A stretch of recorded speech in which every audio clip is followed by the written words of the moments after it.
نحمده ونستعينه ونستغفره ونعوذ بالله من شرور أنفسنا ومن سيئات أعمالنا من يهد الله فلا مضل له ومن يضلله فلا هادي له ونشهد أن لا إله إلا الله وحده لا شريك له ونشهد أن سيدنا وحبيبنا ومولانا محمدا عبده ورسوله الذي أرسله بالحق بشيرا ونذيرا وداعيا إلى الله بإذنه وسراجا منيرا فقد قال الله تعالى في كلامه المجيد وفرقانه الحميد أعوذ بالله من الشيطان الرجيم بسم الله الرحمن الرحيم إن الله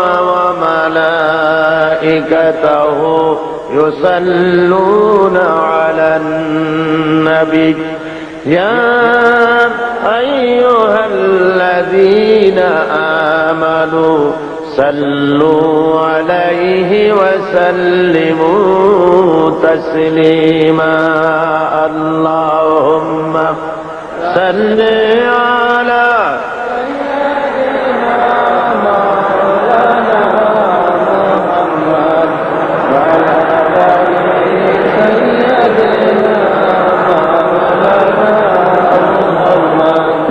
محبت سے پڑھیں اللہم صلی علی سیدنا مولانا محمد وعلی آل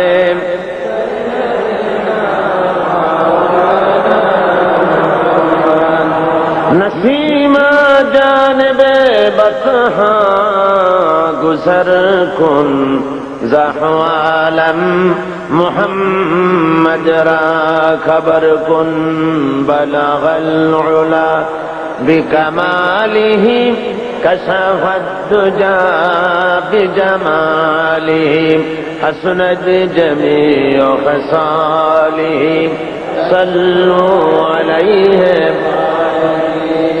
مجھے کچھ ملے یا نہ ملے محمد ملے یعنی وہ شیء جسے اللہ ملے بلغ العلا بکمالہ کشف الدجا بجمالہ حسنت جمیع خصالہ صلو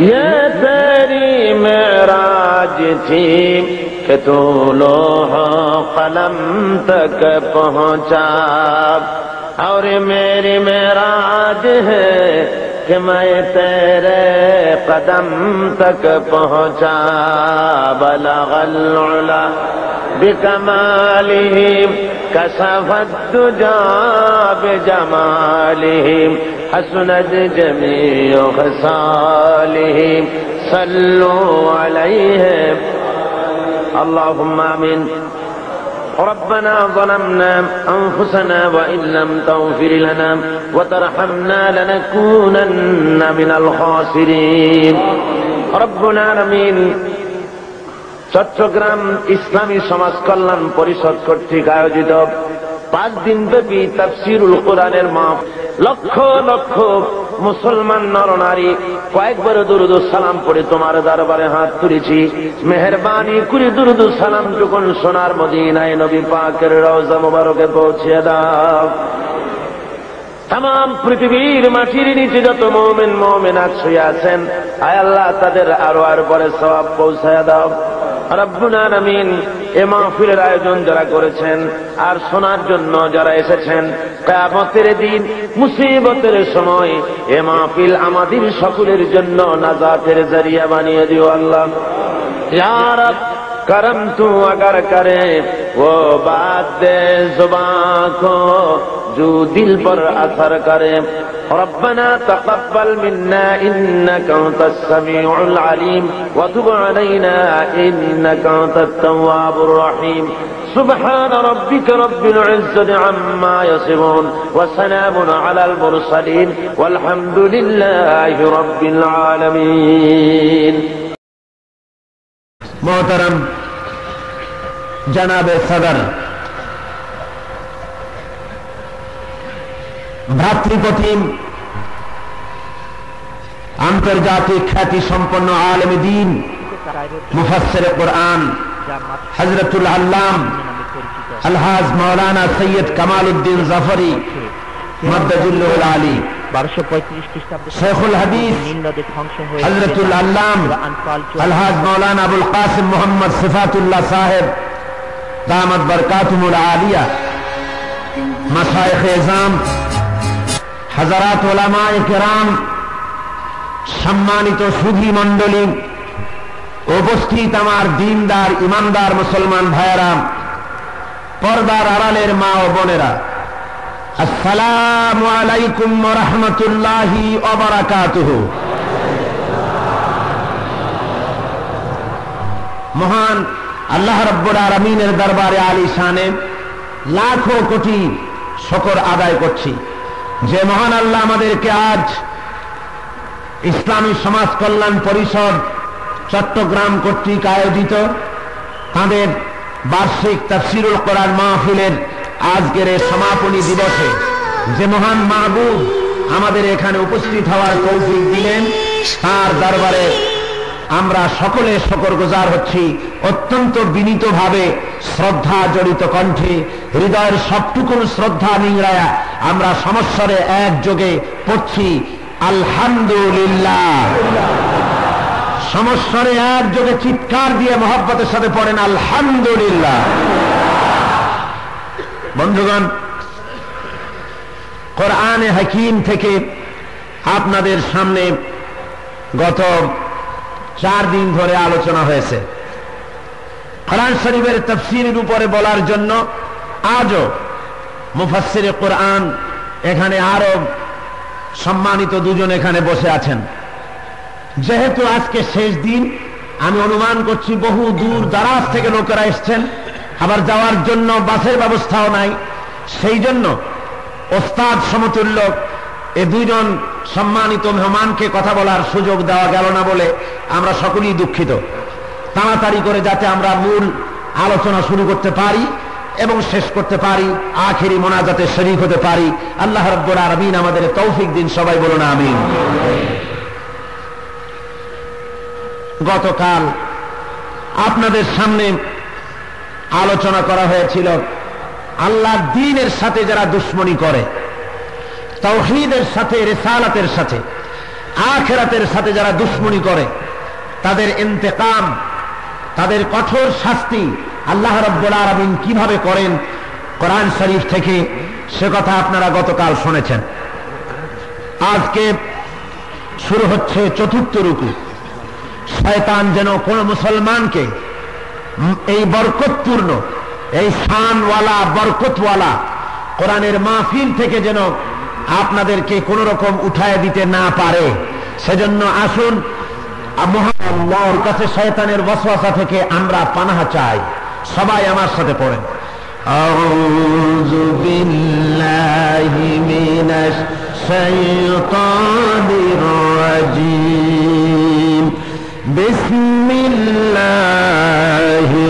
রাহমানির রাহিম। বিতাড়িত মরদুদ শয়তানের ওয়াসওয়াসা থেকে মহান আল্লাহ রাব্বুল আলামিনের দরবারে আলী শানে পানাহ চাই। রহমানুর রহিম, পরম দাতা ও দয়ালু আল্লাহর নামে শুরু করা যাচ্ছে। সূরা আল মুমিন ৪র্থ রুকু।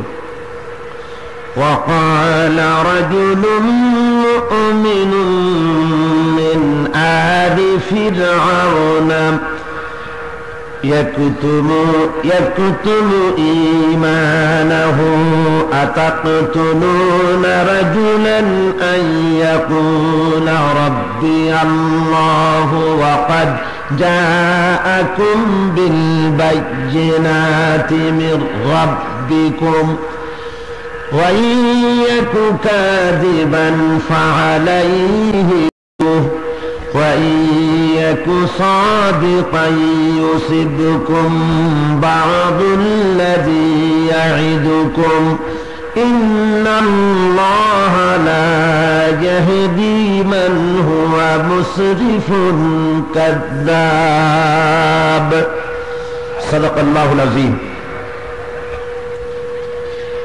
আল্লাহ রাব্বুল আলামিন ইরশাদ করছেন وقال رجل مؤمن من آل فرعون ফেরাউনের লোকজনের মধ্যে এক ব্যক্তি মুমিন এক ব্যক্তি যিনি তার ঈমানকে লুকায় রেখেছিলেন গোপনে গোপনে ঈমান তিনি অন্তরের ভিতরে লুকায়িত রেখেছিলেন তিনি ঈমান এনেছেন কাউকে জানতে দেন নাই ফেরাউনের দরবারে সম্ভবত তিনি একজন পদস্থ কর্মচারী ছিলেন তিনি তার ঈমানকে গোপনে গোপনে লুকায় ছিলেন সেই লোকটি ফেরাউনের এই সংকল্পের পরে ফেরাউন সংকল্প করেছিল মুসা আলাইহিস সালামকে হত্যা করবে মুসা আলাইহিস সালাম কি করবে এই হত্যা করবে বলে যখন সংকল্প করেছে সেই মুমিন ব্যক্তি তখন বলছেন আতাকতুলুনা রাজুলান আইয়াকুলা রাব্বি আল্লাহ তোমরা কি একটি লোককে এই জন্য হত্যা করবে যে সে লোকটি বলেছে আল্লাহই একমাত্র আমার রব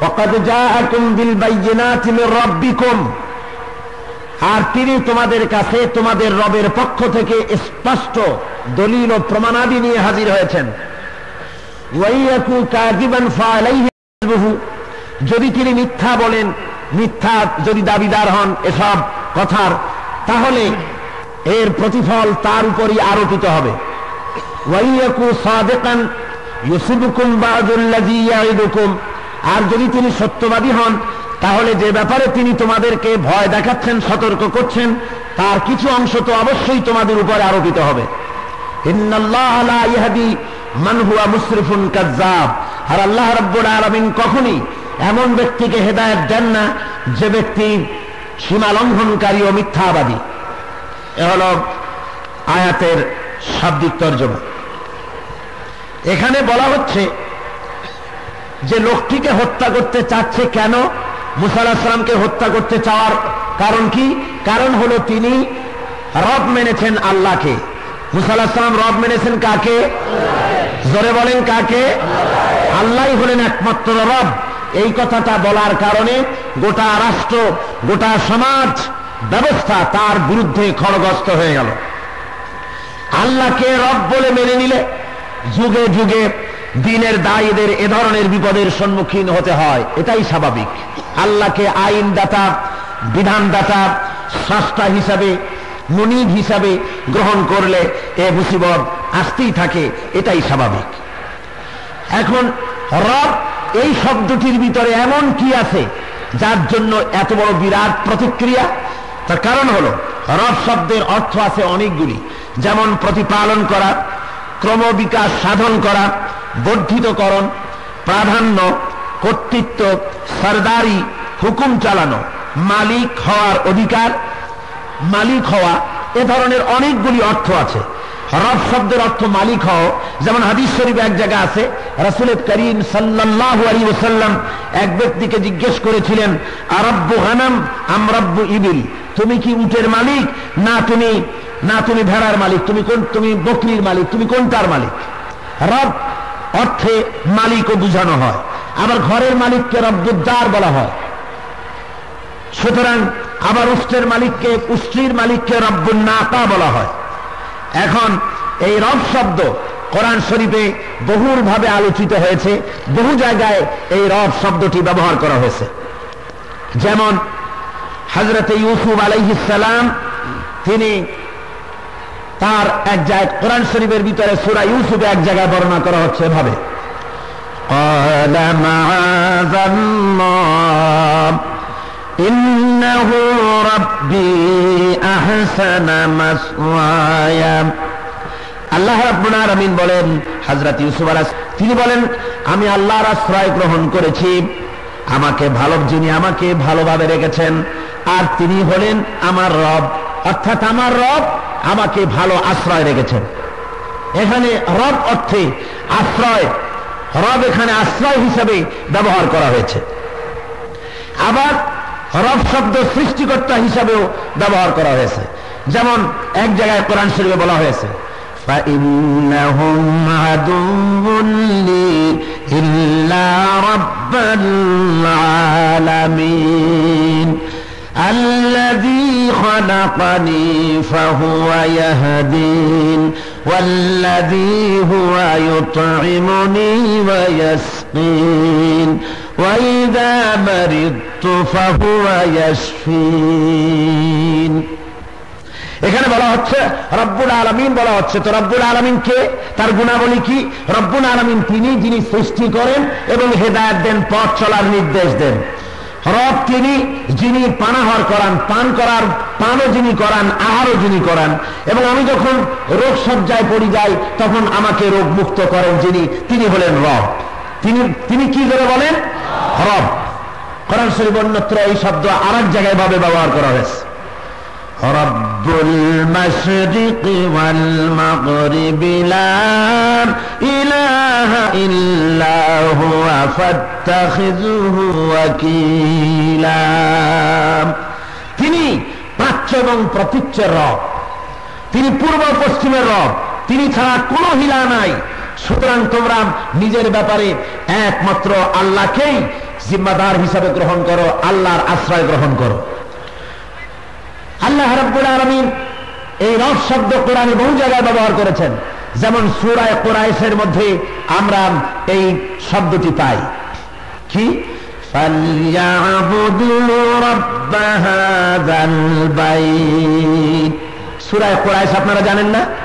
পড়েন আমার সাথে, ফালইয়াবুদু রাব্ব হাযাল বাইত আল্লাযী আত'আমাহুম মিন জু'ইন ওয়া আমানাহুম মিন খাউফ। ফালইয়াবুদু রাব্ব হাযাল বাইত। কুরাইশদেরকে যেন মনে হয় আল্লাহ রাব্বুল আলামিন যেন হাত ধরে বলতেছেন, শান্তি পেতে চাও? গোটা বিশ্ব জুড়ে সংগ্রাম কিসের আজ? আজকের সারা দুনিয়া সংগ্রাম হলো নিরাপত্তাপূর্ণ শোষণ মুক্ত একটি সমাজের, আর খাবারের পেটের জ্বালায় সংগ্রাম পেটের জ্বালা। কিসের সংগ্রাম? পেটের জ্বালা আর নিরাপত্তাপূর্ণ থাকা, এই দুটি জিনিসের সংগ্রাম। এই দুই জিনিসের সংগ্রাম চলে এসেছে আবহমান কাল ধরে। আল্লাহ বলেন, দুনিয়ার মানুষ এই দুটি জিনিস থেকে যদি নিরাপত্তা পেতে চাও, খাদ্যের গ্যারান্টি যদি পেতে চাও, আর নিরাপত্তাপূর্ণ ভীতিহীন শোষণ মুক্ত একটি সমাজ যদি লাভ করতে চাও, তাহলে মনে হচ্ছে আমার কাছে যেন লাগে আল্লাহ যেন কুরাইশদের ধরিয়া অর্থাৎ বিশ্ববাসীকে যেন দেখায় দিচ্ছেন, ফালইয়াবুদু রাব্ব হাযাল বাইত। তাহলে এই ঘরের ইবাদত করো, এই ঘরের মালিকের ইবাদত করো। রাব্ব হাযাল বাইত, এই ঘরের মালিকের ইবাদত করো। ফলে পাবা কি? তিনি কে? কোন রব? আল্লাযী আত'আমাহুম মিন জু'ইন ওয়া আমানাহুম মিন খাউফ। যিনি তোমার ক্ষুধার সময় খেতে দিবেন এবং ভীতির সময় নিরাপত্তা দান করবেন। যারা বলেন সুবহানাল্লাহ। ভীতি থেকে নিরাপত্তা দেওয়ার মালিক কে? আর খেতে দেওয়ার মালিক কে? পড়তে দেওয়ার মালিক কে? সব কিছুর মালিক হলেন তিনি। তিনি যে সব কিছুর মালিক সে কথা অন্য আয়াতে বলছেন, রব্বুস সামাওয়াতি ওয়াল আরদি ওয়া মা বাইনাহুমা ওয়া রব্বুল মাশারিক। আল্লাহ বলেন, আসমান এবং জমিনের এবং এর ভিতরে যা কিছু আছে সব কিছুর রব হলেন তিনি, সে আল্লাহ রাব্বুল আলামিন। এমনকি যে সব বস্তুর উপরে সূর্য উদয় হয় সেগুলিরও মালিক হলেন আল্লাহ রাব্বুল আলামিন। তিনি রব, সব কিছুর মালিক তিনি। যারা বলেন সুবহানাল্লাহ। ভাইরা আমার, এই রব আবার ষষ্ঠ অর্থে ব্যবহার করা হচ্ছে। হযরত ইব্রাহিম আলাইহিস সালাম যাতে দুনিয়া আসতে না পারেন, সেজন্য নমরুদ প্রচেষ্টা করেছিল চূড়ান্ত ভাবে। কি বলেন, চেষ্টা করে নাই? চূড়ান্ত চেষ্টা করেছে।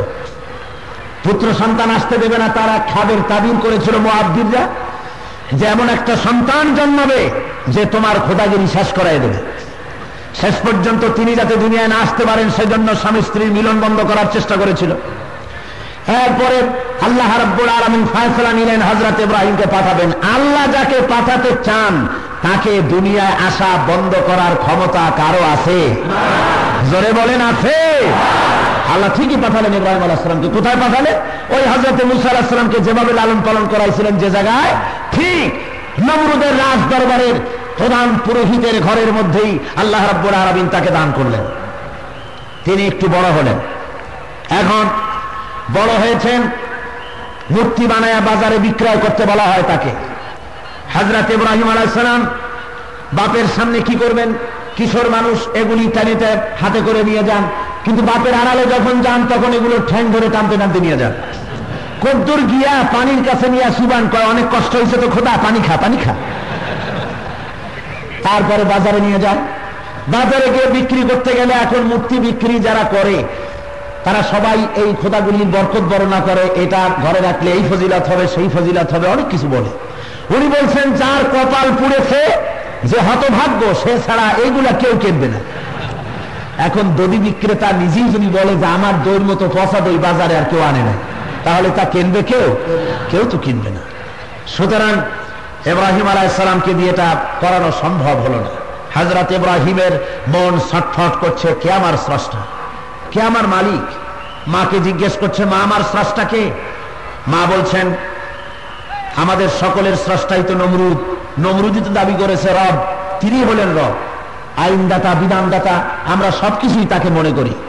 হযরত ইব্রাহিম আলাইহিস সালাম তাকে দেখতে চাইলেন যে কেমন তোমাদের রব, একটু দেখি। বাস এক মাজমার ভিতরে নেওয়া হয়েছে। আর নমরুদকে দেখে, নমরুদ ছিল দেখতে কালো কুচ্ছি। হযরত ইব্রাহিম আলাইহিস সালাম বলছেন, এইটা নাকি তোমাদের খোদা? এত কুচ্ছিত, এইটা হতে পারে খোদা? নিজে কুচ্ছিত হয়ে তার সৃষ্টি জগৎকে কি করে সুন্দর বানাতে পারে? আমি বিশ্বাস করি না।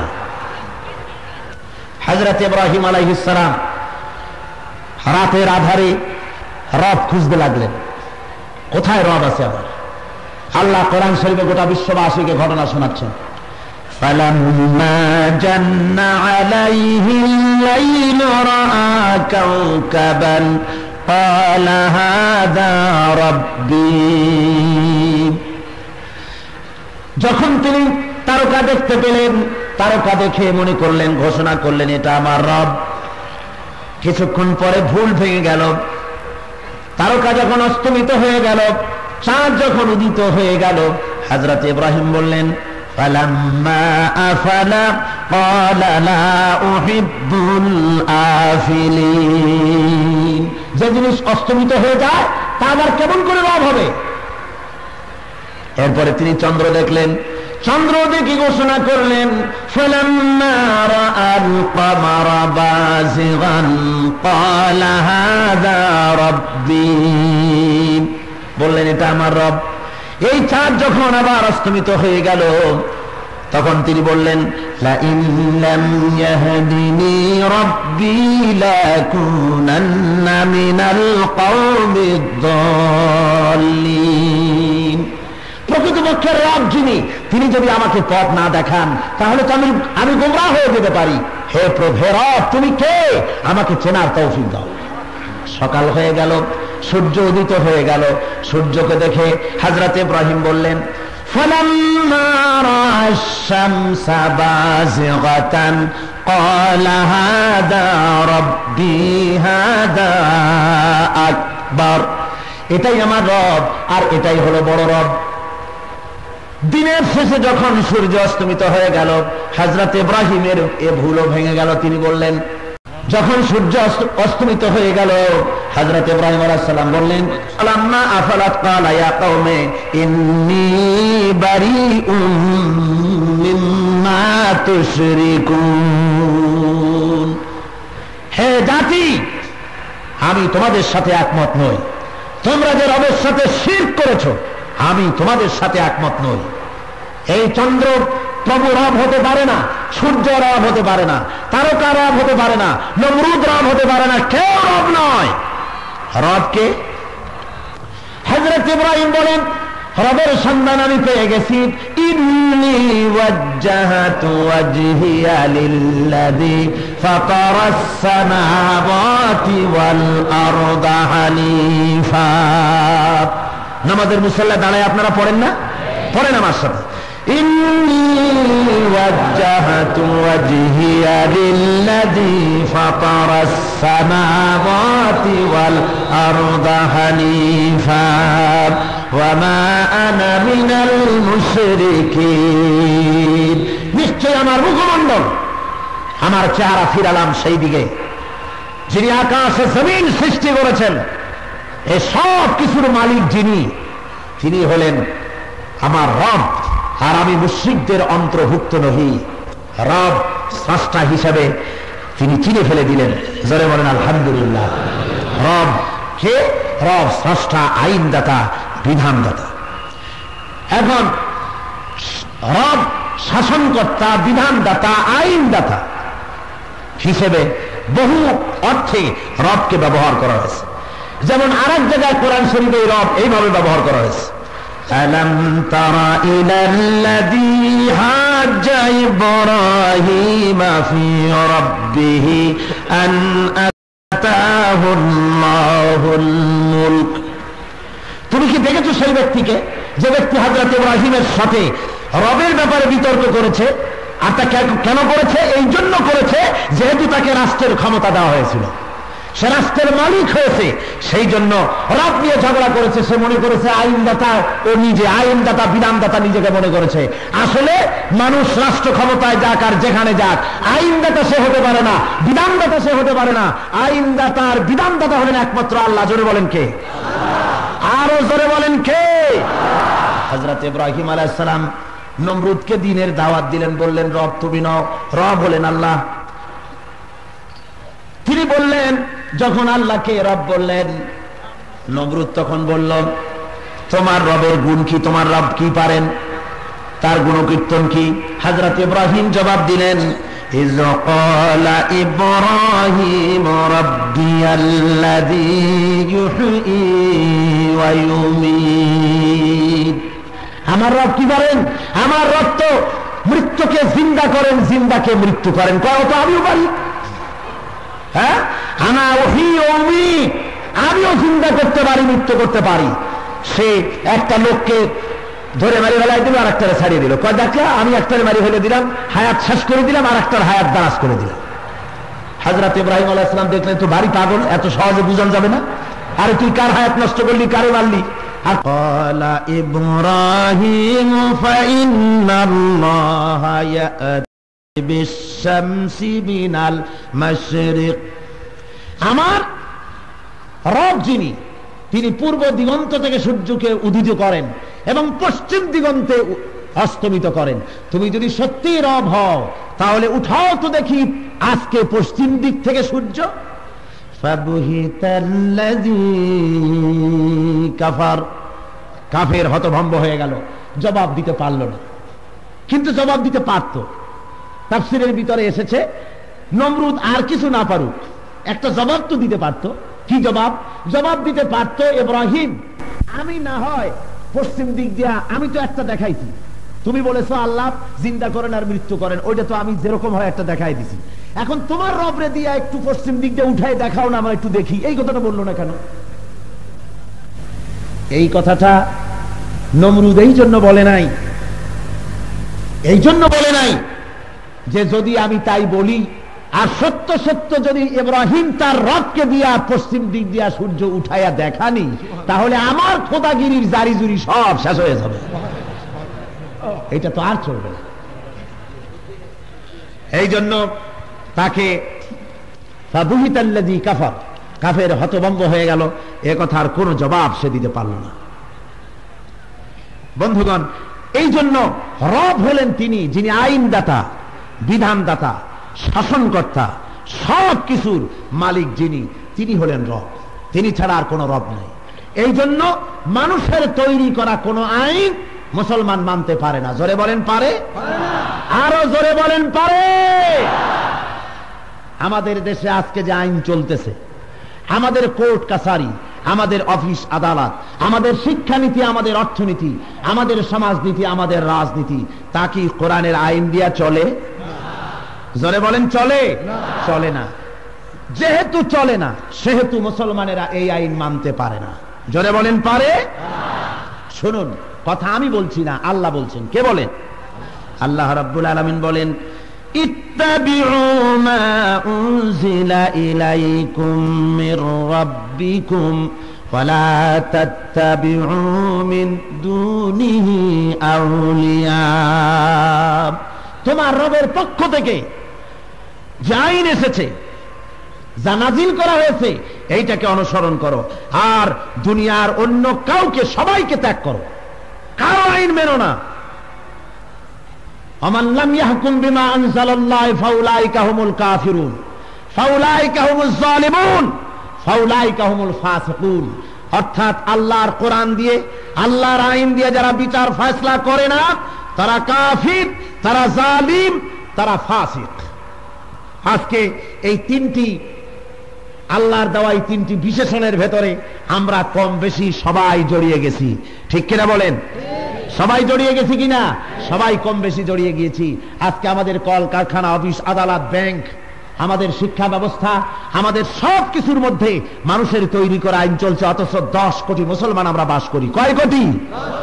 10 কোটি মুসলমানের দেশে কোরআনের আইন চলে না। শুধু তাই নয়, শুধু তাই নয়, কোরআনের আইনের বিরোধিতা পর্যন্ত করা হচ্ছে। আমার দেশের যে যেসব শিক্ষা প্রতিষ্ঠান আছে, কলেজ, ইউনিভার্সিটি, এগুলিতে কি কোরআন পড়ানো হয়? কোরআনের আইন পড়ানো হয়?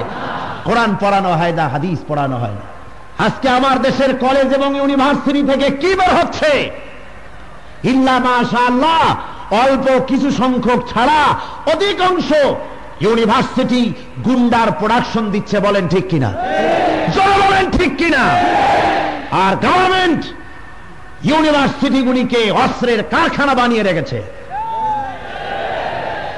ছাত্রগুলিকে হাতে ধরে রাখতে না পেরে, ছাত্রগুলিকে তার মন মতো চালাতে না পেরে, ছাত্র রাজনীতি বন্ধ করার মতো ঘৃণ্যতম পথ গ্রহণ করেছে। ছাত্ররা এটা গ্রহণ করবে? বন্ধুগণ, আজকে ছাত্রদেরকে, ছাত্ররা নিশ্চয়ই খারাপ ছিল না, ওরা সব ভালো। কি ছিল বলুন? ও তো সোনার টুকরা ছিল। এরা তো আমার ছেলে, এরা তো আমার ভাইয়ের ছেলে, ওরা মুসলমান। আজকে এদেরকে কোরআন শিখানো হয় নাই, হাদিস শিখানো হয় নাই। শুনে রাখুন, 10 কোটি মুসলমানের রক্ত ঘামানো পয়সা দিয়া যে ইউনিভার্সিটি চলে, সেই ইউনিভার্সিটিতে সূর্য সেনের ইতিহাস পড়ানো হয়, সেখানে কার্ল মার্ক্সের ইতিহাস পড়ানো হয়, রুশো পড়ানো হয়, ভল্টেয়ার পড়ানো হয়, বার্ট্রান্ড রাসেল পড়ানো হয়, মুহাম্মদুর রাসূলুল্লাহ সাল্লাল্লাহু আলাইহি ওয়াসাল্লামকে পড়ানো হয় না, হাদিস শরীফ পড়ানো হয় না, কোরআনের তাফসীর পড়ানো হয় না। বরং ওই কলেজ ইউনিভার্সিটিতে যেসব ছেলেরা ইসলামের আন্দোলন করে, ইসলামের কথা বলে, তাদের উপরে অস্ত্র চালাবার জন্য গভর্নমেন্ট অস্ত্র সাপ্লাই করতেছে। জোরে বলেন ঠিক কিনা?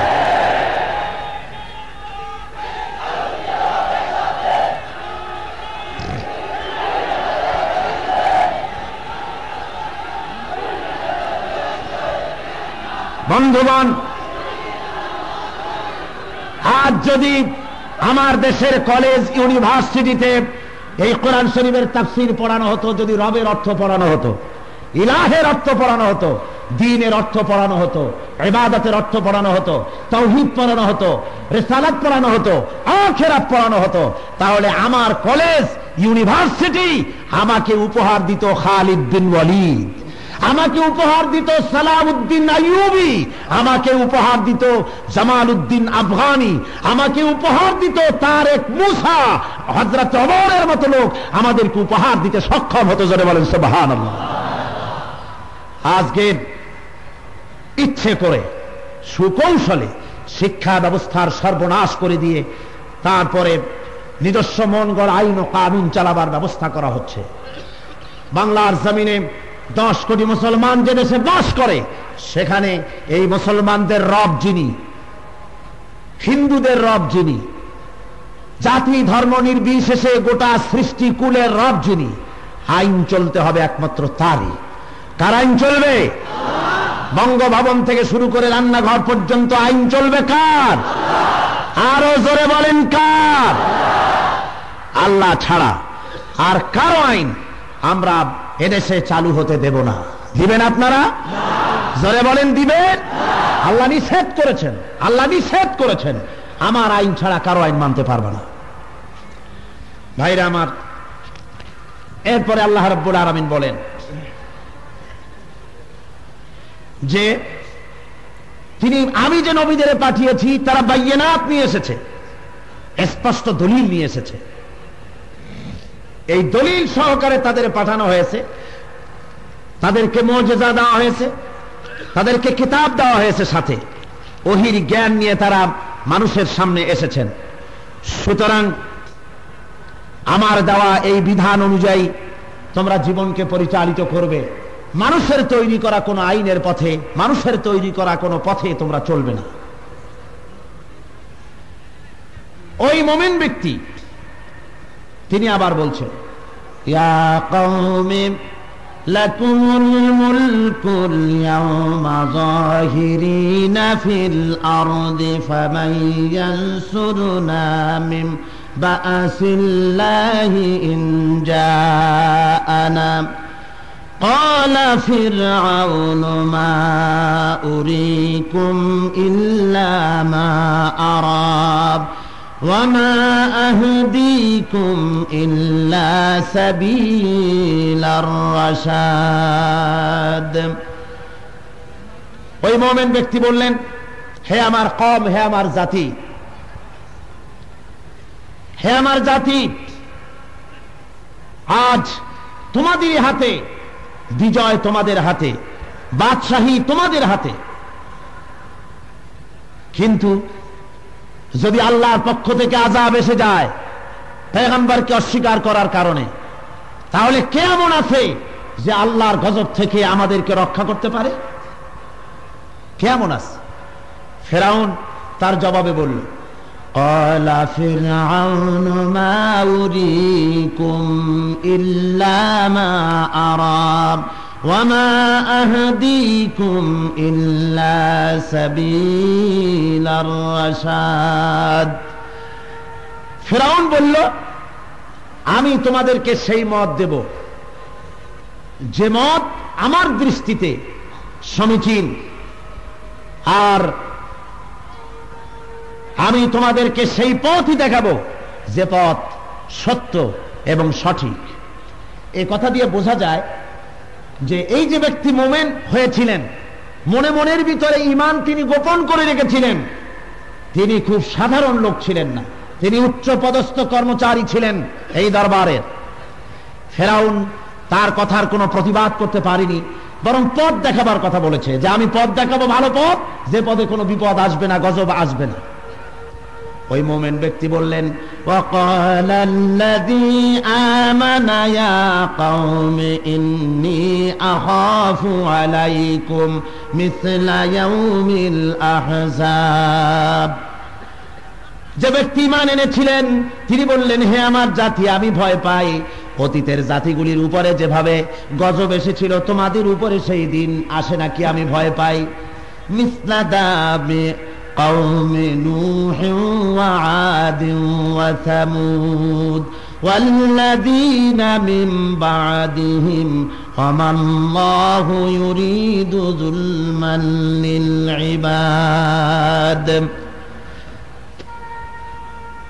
অতীতের জাতিগুলির উপরে যে গজব এসেছে আল্লাহ, ঠিক এইভাবে করে শাস্তি এসেছে নূহের কওম, কওমে আদ, কওমে সামুদ, এবং তারপরে অনেক জাতির উপরে এভাবে আল্লাহর শাস্তি এসেছে। আর আল্লাহ আসলে তার বান্দার উপরে কোনো জুলুম করার ইচ্ছা পোষণ করেন না। এই যে আযাব ও গজবের কথা বলা হয়েছে, আল্লাহ খুব সহজে মানুষের উপরে এই আযাব দেন না। এই আযাব তখন আসে যখন লোকেরা একটা চূড়ান্ত পর্যায়ে চলে আসে, যখন আল্লাহর দ্বীনকে অস্বীকার করে, যখন আল্লাহর দ্বীনের দায়ীদের সাথে বিরোধিতা শুরু করে দেয়, ইসলামী আন্দোলনকে নস্যাৎ করার জন্য প্রচেষ্টা করে, আল্লাহ ঠিক তখনই তাদের উপরে গজব দেন। যেমন নূহ আলাইহিস সালামের কাছে আল্লাহ হযরত নূহকে তার কওমের জন্য পাঠিয়েছেন। আল্লাহ কোরআন শরীফে বলেন, ইন্না আরসালনা নূহান ইলা কওমিহি আন আনজির কওমাকা মিন ক্বাবলি আন ইয়াতিয়াহুম আযাবুন আলীম। আমি নূহকে তার জাতির জনগণের প্রতি পাঠালাম যেন তাদেরকে সতর্ক করে দেয় যে আযাব আসার আগেই যেন তারা হেদায়েত হয়। হেদায়েত না হলে পরেই সামগ্রিক বিপর্যয় আসে। হযরত নূহ আলাইহিস সালাম জাতিকে বুঝালেন। কোরআন শরীফে এসেছে 950 বছর। কত বছর বলুন? আরো জোরে বলুন। 950 বছর পর্যন্ত বুঝালেন হযরত নূহ আলাইহিস সালাম তার জাতিকে। হযরত নূহ আল্লাহ রাব্বুল আলামিনকে ডেকে বললেন, قال رب إني دعوت قومي ليلا ونهارا فلم يزدهم دعائي إلا فرارا। আয় আল্লাহ তাআলা, আমি আমার জাতিকে দিনে রাত্রে সমানে আমি তাদের দাওয়াত দিয়েছি, কিন্তু তারা ভেগে যাওয়া ছাড়া আর কিছুই করে নাই। তারা শুধুই আমার কাছ থেকে ভেগে গিয়েছে, দিনের রাস্তা থেকে তারা দৌড়ে গিয়েছে, সরে গিয়েছে। আমি দাওয়াত অনবরত তাদেরকে দাওয়াত দিয়েছি। আমি যখনই দাওয়াত দিয়েছি তারা কি করেছে? وَإِنِّي كُلَّمَا دَعَوْتُهُمْ لِتَغْفِرَ لَهُمْ جَعَلُوا أَصَابِعَهُمْ فِي آذَانِهِمْ وَاسْتَغْشَوْا ثِيَابَهُمْ وَأَصَرُّوا وَاسْتَكْبَرُوا ইস্তিকবারা। আমি যখনই তাদেরকে ডেকেছি যেন তুমি তাদেরকে মাফ করে দাও, আমি যখনই তাদেরকে দ্বীনের দাওয়াতের দিকে ডেকেছি তখনই তারা দুই কানের ভিতরে আঙ্গুল ভালো করে ঢুকায় দিয়েছে যাতে করে আমার আল্লাহর দ্বীনের দাওয়াত, তোমার দাওয়াত তাদের কানে না ঢোকে। ছাগুলিয়া কারবার। কথা বুঝতে পেরেছেন? ওই যে গতকাল না তার আগের দিন বললাম যে ওই যে ছাগলকে ভালো কাজের জন্য ডাকা হবে, ভালো জায়গায় নিরাপদ আশ্রয় ডাকা হবে, ছাগল খাবি দেয়, কল্লা ছিঁড়ে যাবে, সামনে অগ্রসর হবে না। মানুষকে ডাকা হচ্ছে জাহান্নাম থেকে বাঁচার জন্য, আর সে তখন কানের মধ্যে দুই আঙ্গুল ভালো করে ঢুকায় দেয়। হযরত নূহ আলাইহিস সালাম বলেন, শুধু তাই নয়, দুই আঙ্গুল ঢুকায় দেয় আর পরে চেহারা কাপড় দিয়া ঢেকে থাকে, আর তাদের ভিতরে অহংকার আরো বাড়তে থাকে, অহংকার আরো বেড়ে গেল। কোন রকম তাদেরকে আমি ফিরাইতে পারি না আল্লাহ। দিনের বেলায় দাওয়াত দিয়েছি, রাতেও দাওয়াত দিয়েছি, আরো কি করেছি? সুম্মা ইন্নী দাউতুহুম জিহারান সুম্মা ইন্নী আ'লানতু লাহুম ওয়া আসরারতু লাহুম ইসরারা। পরে তাদেরকে আমি উচ্চস্বরে ডেকেছি, আমি গোপনে ডেকেছি, আস্তে ডেকেছি, কত রকম যে বুঝাইছি। তুমি ক্ষমা করে দেবে তাদেরকে, তাদেরকে মাফ করে দেবে, তোমার পথকে এত করে বুঝালাম, কিন্তু তারা কিছুতেই বুঝলো না। সুতরাং হে আল্লাহ, আমি তাদের পারলাম না আর হেদায়েত করতে, তুমি এক কাজ করো। কি? হযরত নূহ আলাইহিস সালাম অধৈর্য হয়ে বদদুয়া করলেন, ওয়াকালা নূহুর রাব্বি লা তাযার আলাল আরদি মিনাল কাফিরিনা দাইয়ারা। হে আমার রব, এই কাফেরদেরকে ভূপৃষ্ঠের ভিতরে কাউকে ছেড়ে দিও না, সব শেষ করে দাও, একটা কাফের জন্য না বাঁচে। ভাইরা আমার, হযরত নূহ আলাইহিস সালাম অধৈর্য হয়ে গিয়েছিলেন, দাওয়াত দিতে দিতে কোন রকম হেদায়েত করতে পারেন না, অধৈর্য হয়ে গিয়েছেন, বলছেন আল্লাহ সব শেষ করে দাও। এদের ভিতরে যদি ইন্নাকা ইন তাযারহুম ইউদিল্লু ইবাদাকা ওয়া লা ইয়ালিদু ইল্লা ফাজিরান কাফফারা। আয় আল্লাহ, একটা কাফেরকেও ছেড়ে দিও না, যদি একটাও বাঁচে তাহলে তার থেকে যেটা বের হবে, যে সন্তানটা হবে, ওটাও কাফের হবে। সুতরাং কাফেরের আন্ডা বাচ্চা সব শেষ করে দাও।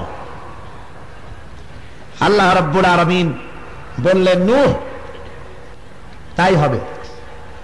তবে তুমি একটা জাহাজ বানাও, একটা কিস্তি তৈরি করো। কিস্তি ছাড়াও আল্লাহ বাঁচাইতে পারতেন, কিন্তু এটা বানাবার জন্য, বানাতে বললেন এই জন্য গজবের কথা বলে দাও, আমার শাস্তি আসবে, প্লাবন হবে, শোনায় দাও, আর জাহাজ একটা বানাও। ওই জাহাজটা বানানো দেখলে পরে লোকগুলি যদি মনে করে যে সত্যি আল্লাহর গজব আসবে, আর ওইটা দেখে যদি কেউ ফিরে আসে তওবা করে, আমি আল্লাহ রব্বুল আলামিন মাফ করে দেব। জাহাজ বানানো হয়ে গেল। নূহ আলাইহিস সালামের জাতি বিশ্বাস করলো না, বলল পানি আর কত দূর হবে, আমরা তো অনেক লম্বা মানুষ, অনেক লম্বা, এরপরেও যদি পানি হয় পাহাড়ের উপরে দাঁড়াবো, পাহাড়ের উপরে যদি হয় তাহলে আমরা আরো উঁচু হয়ে দাঁড়াবো, দেখি কেমনে পানিতে কি করে।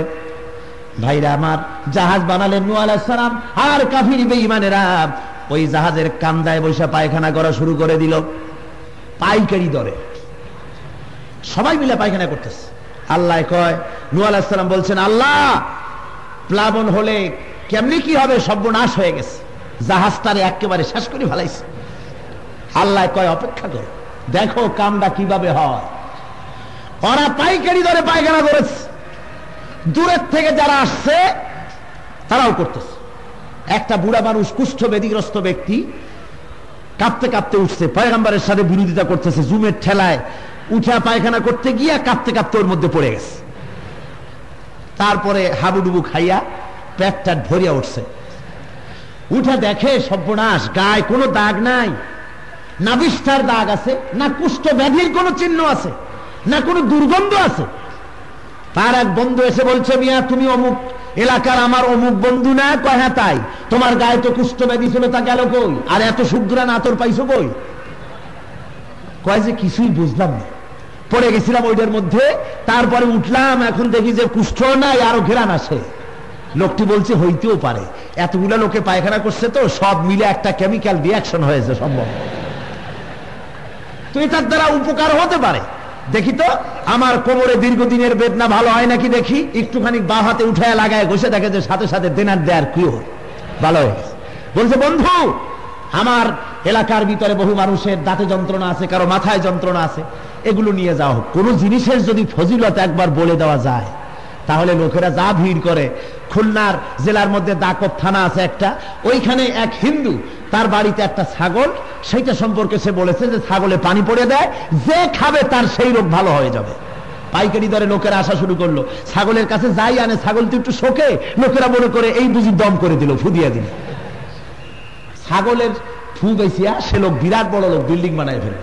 হায় রে মুসলমান, বোঝে না জিনিসটা কি, চিন্তাও করে না। এই পায়খানার খবর ছড়িয়ে গেল চতুর্দিকে, লোকেরা চতুর্দিক থেকে এসে এগুলি নেওয়া শুরু করলো রোগের জন্য, রোগ মুক্ত হওয়ার জন্য। বয়মে নেয়, বোতলে নেয়, কলসিতে নেয়, নিতে নিতে সাফ। এখন বহু দূরের থেকে যারা খবর পেয়ে আসছে তারা কিছু পায় নাই, তারা এসে রাগ করলো, তোরা সব খাইছিস, কিছু রাখো নাই আমাদের জন্য। ওরা পানি দিয়ে ধুয়ে টুয়ে সাফ করে নিয়ে গেল। আল্লাহ কয়, নুহু ঠিক পাইছো, কামটা কেমনে হয়ে গেল। হযরতে নূহ আলাইহিস সালাম জাহাজে উঠলেন, মহাপ্লাবন হয়ে গেল, কাফের বেঈমান ডুবে সব শেষ হয়ে গেল। ভাইরা আমার, দীর্ঘদিন পরে হযরতে নূহ আলাইহিস সালাম তার জাহাজ দিয়ে যখন মাটিতে নেমে গেলেন, জাহাজ যখন পানি যখন শুকায় গেল, জাহাজ যখন যদি পাহাড়ে গিয়া ঠেকল, হযরতে নূহ নেমে গেলেন, উম্মতদের নিয়ে উঠেছিলেন।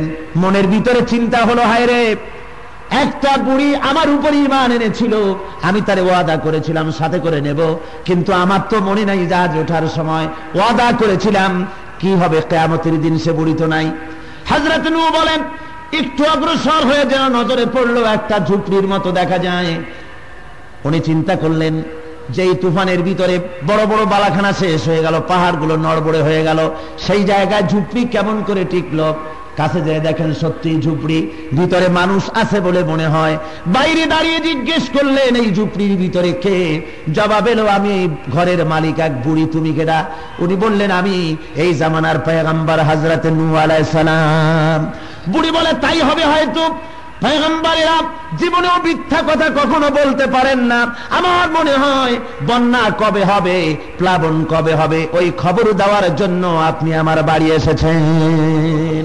হযরতে নূহ সিজদায় পড়ে গিয়া কান্দেন আর বলেন, আল্লাহ, দুনিয়ায় তোমার কুদরত কিছুই বুঝতে পারলাম না। প্রাণী জগৎ শেষ হয়ে গেল, পাহাড় নড়বড়ে হয়ে গেল, মালাখানা শেষ হয়ে গেল, তার ভিতরে এই বুড়ি কেমনে বেঁচে রইল আল্লাহ বুঝতে পারলাম না। রব্বুল আলামিন ডাক দিয়া বলেন, নূহ রে, তুমি তোমার উম্মতকে বিপদের সময় ভুলে যেতে পেরেছো, আমি রব্বুল আলামিন রহমানুর রহিম, আমি আমার বান্দিকে ভুলে যেতে পারি নাই। ভাইরা আমার, আযাব আল্লাহ রব্বুল আলামিন, আল্লাহর সঙ্গে যারা নাফরমানি করে আল্লাহ এভাবে আযাব দিতে থাকেন। আর এই আযাব থেকে আল্লাহ রক্ষা করবেন তাদেরকে যারা নাকি আযাব থেকে বাঁচাবার জন্য চেষ্টা চালান। আল্লাহর আযাব ও গজব একবার এসে গেলে তার থেকে ঠেকাবার ক্ষমতা পৃথিবীর কারো নাই। আযাব সবসময় একরকম আসে না, বিভিন্ন সময় বিভিন্ন কায়দায় আযাব আসে। সে যুগে আযাব এসেছে বন্যা, প্লাবন, তারপরে নানান রকম। মুসা আলাইহিস সালামের সময় ব্যাঙ, রক্ত, উকুন, বুঝলে, জনমের মতো উকুন হয়েছে, মাথায় উকুন, দাড়িতে উকুন, বগলে উকুন, কোন জায়গা চুলকাবে, দিশাহারা হয়ে গেছে উকুনের ঠেলায়। রক্ত, ব্যাঙ, রান্না করে থুইছে খাবারের মধ্যে ব্যাঙ, কলসির মধ্যে ব্যাঙ, বিছানায় ব্যাঙ, ব্যাঙের জ্বালায় গোটা দাঁতই ব্যাঙের চাইতে বেশি লাফাইছে, দিশা করতে পারে না। কোরআন শরীফ আছে, আল্লাহ বলেছে, আল্লাহ গজব দিয়েছেন। আল্লাহর শাস্তি এক এক জামানায় এক এক রকম। এখন যুগ হয়েছে মডার্ন। এখন যুগ হয়েছে কি? আমি আর কথা কন না কেন? যুগ হয়েছে কি? মডার্ন। যুগ হয়েছে যত মডার্ন, আল্লাহর আযাব হয়েছে তত মডার্ন। মডার্ন আযাব নাজিল হয়ে গেছে। কি রকম? আজকে পাশ্চাত্যের সমাজ, ইউরোপ এবং আমেরিকা, তারা এখন সমকামে লিপ্ত হয়েছে। পুরুষে পুরুষে অবৈধ যৌন ক্রিয়ায় তারা মেতে উঠেছে। জোরে বলেন নাউযুবিল্লাহ, আরো জোরে বলেন নাউযুবিল্লাহ।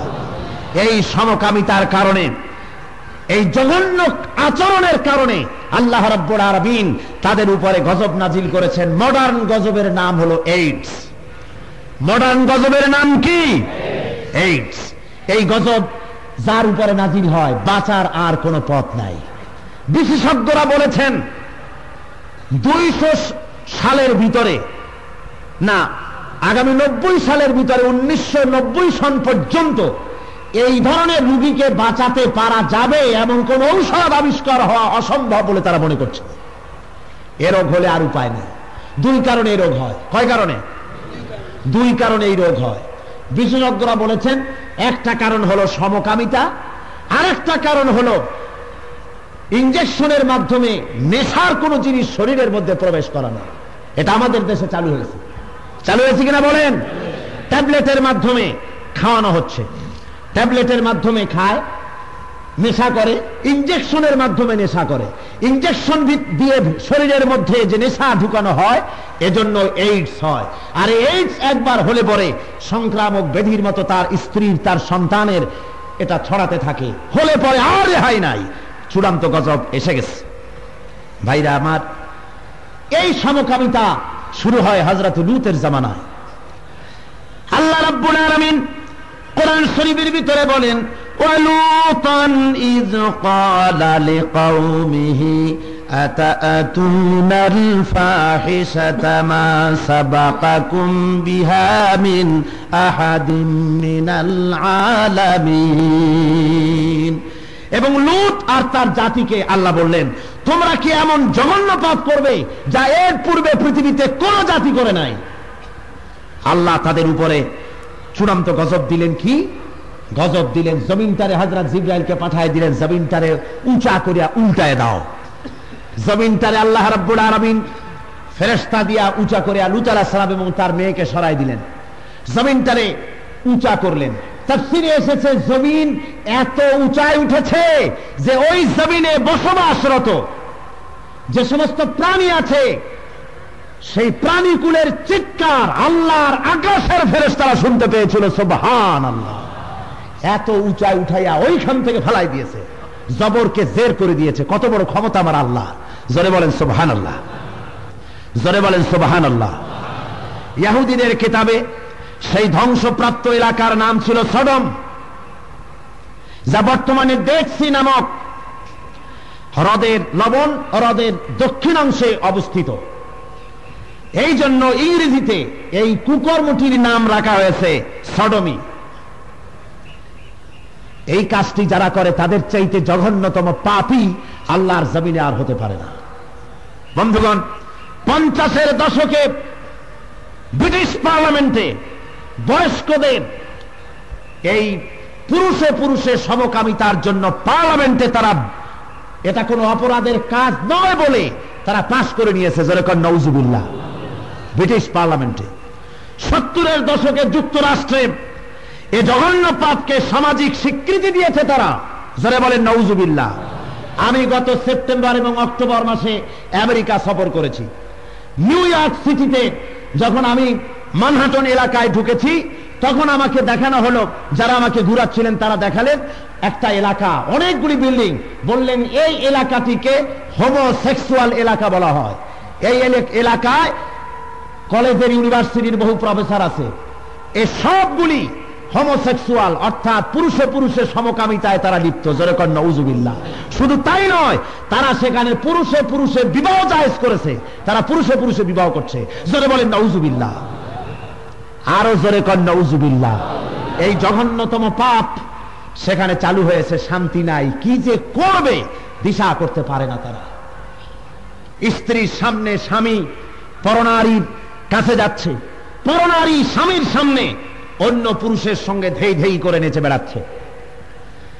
যুবকগুলি কি করবে দিশা করতে পারে না, ফুটকির ঠেলায় দুই দিকের চুল কামাইয়া ফেলাইছে, মাথার উপরে ঘোড়ার ঘাড়ের মতো লম্বা লম্বা চুল লেগেছে, সেই চুলে মোরগের ঝুটির মতো খাপ খাপ বানাইয়া তাতে আবার আলতার চুল লাগাইছে।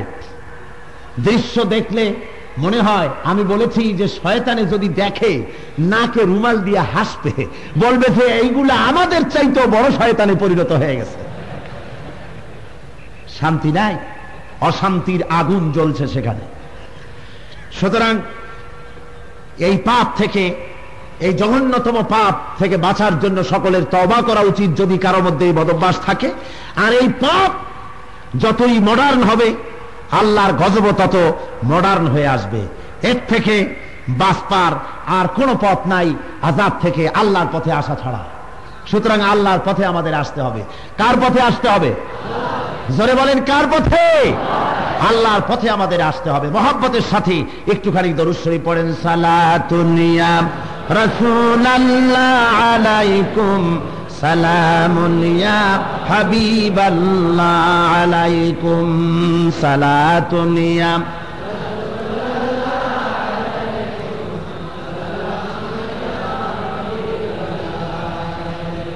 আর একটু মহব্বত দিয়ে পড়েন না ভালো করে, সালাতুন ইয়া। আল্লাহর আযাব ও গজব থেকে যদি বাঁচতে চাই, তাহলে আমাদেরকে আল্লাহর পথে আসতে হবে। আল্লাহ ইচ্ছে করলে আমাদের উপরে গজব দিতে পারেন, সমুদ্র থেকে জলোচ্ছ্বাস উঠায় দিতে পারেন, তুফান আসতে পারে, শিলা বৃষ্টি হতে পারে, আগুনের বৃষ্টি হতে পারে, হাজার রকমের আযাব ও গজব জমিনে নাজিল হয়ে যেতে পারে। এর থেকে বাঁচার একমাত্র পথ, বাংলাদেশকে কোরআনের রাষ্ট্রে পরিণত করতে হবে। কিসের রাষ্ট্রে? জোরে বলেন, কিসের রাষ্ট্রে? কোরআনের রাজ যদি কায়েম হয়ে যায়, তাহলে এমন এক অর্থ ব্যবস্থা কায়েম হবে, যে অর্থ ব্যবস্থার দ্বারা মানুষেরা খেয়ে পরে আরামে থাকতে পারবে, সুখী সমৃদ্ধশালী জীবন যাপন করবে। একথা কে বলেছেন? আল্লাহ বলেছেন। কে বলেছেন বলুন? আল্লাহ রাব্বুল আলামিন বলেন, ফামান তাবিআ হুদায়া ফালা খাউফুন আলাইহিম ওয়ালা হুম ইয়াহজানুন। আল্লাহ রাব্বুল আলামিন বলেন, আমার এই কোরআনের হেদায়েত যারা মেনে চলবে, কোরআনের আইন যারা মেনে চলবে, ফালা খাউফুন আলাইহিম, ওদের জন্য কোনো ভয় নাই, ওদের জন্য কোনো চিন্তা নাই। তার মানে হলো, কোরআনের আইন মেনে যারা চলবে, তাদের খাওয়া পড়া শিক্ষা চিকিৎসা বাসস্থানের গ্যারান্টি কোরআনের আইন দিয়ে দেবে। কোরআনের আইন যে দেশে চালু হয়ে যাবে, চুরি ডাকাতি জেনা ব্যভিচার হত্যাকাণ্ড কিছুই থাকবে না। আল্লাহর জান্নাতের মতো সুখ এবং সমৃদ্ধি আসবে। জোরে বলেন সুবহানাল্লাহ। অর্থনৈতিক কাঠামো এমন ভাবে গড়ে উঠবে, শ্রমিক তার শ্রমের মূল্য পাবে, নারী তার সতীত্বের মর্যাদা পাবে, নাগরিক বৃন্দ তাদের রক্ত এবং সম্পদের নিরাপত্তা লাভ করতে পারবে।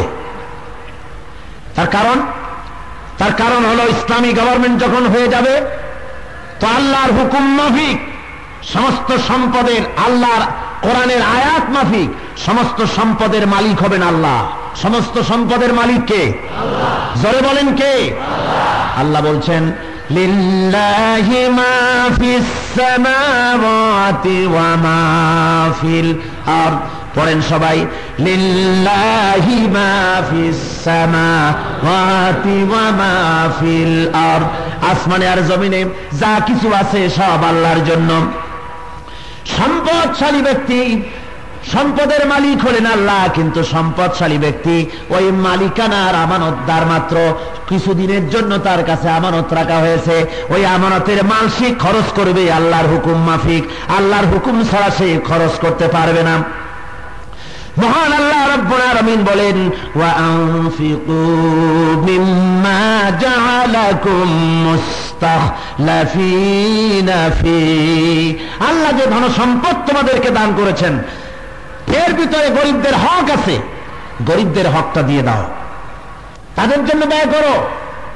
আল্লাহ অন্য আয়াতে বলেন, ওয়াল্লাযীনা ফি আমওয়ালিহিম হাক্কুন মা'লুমুন লিস-সাইলি ওয়াল মাহরুম।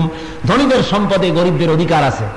গরিব তোমার করুণার পাত্র, সে কথা বলা হয় নাই, বলা হয়েছে ধনী হলো, ধনীদের সম্পদে গরিবদের অধিকার আছে। কি আছে? সে অধিকার আদায় করে দাও।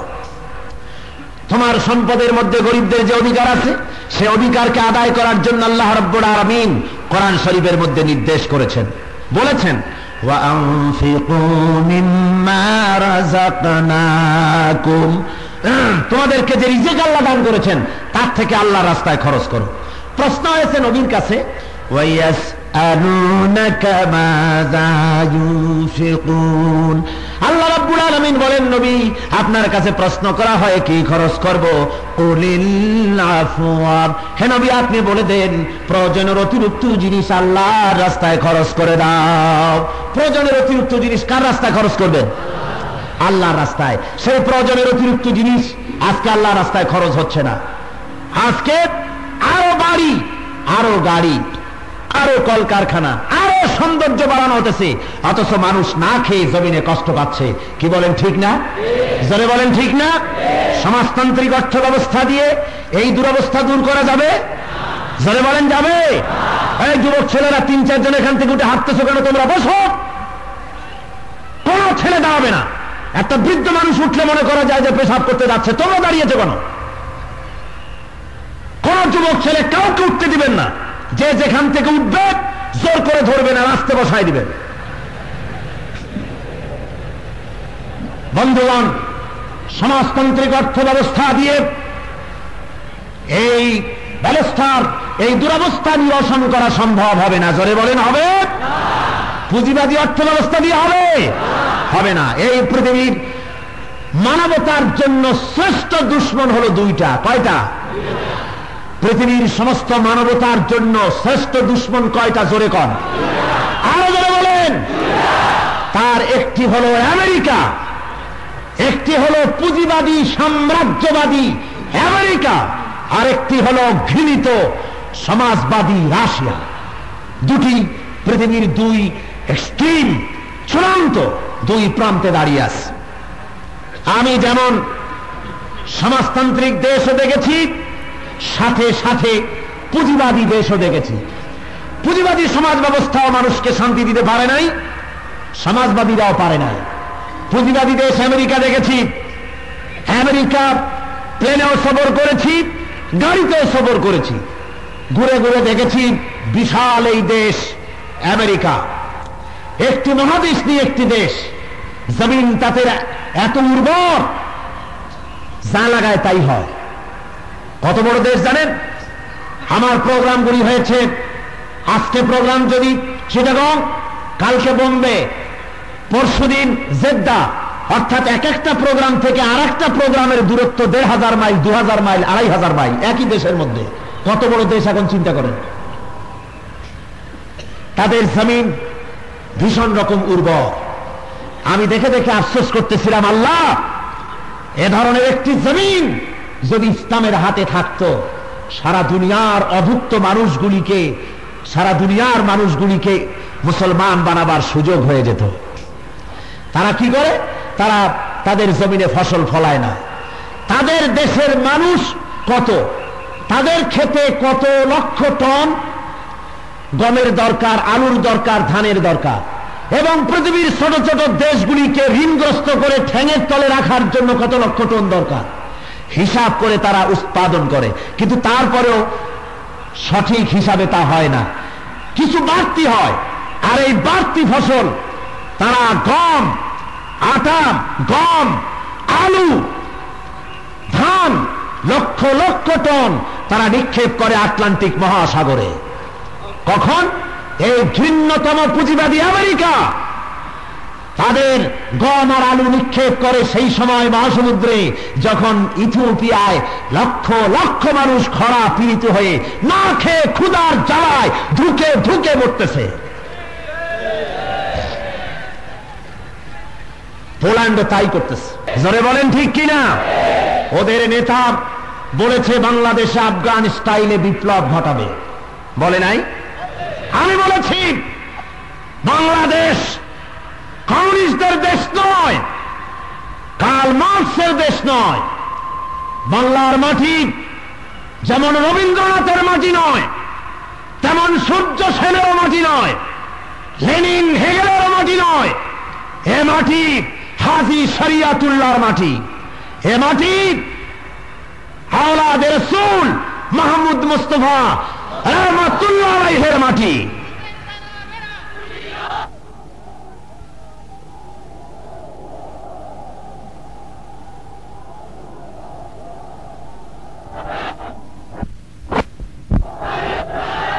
ভাইরা আমার,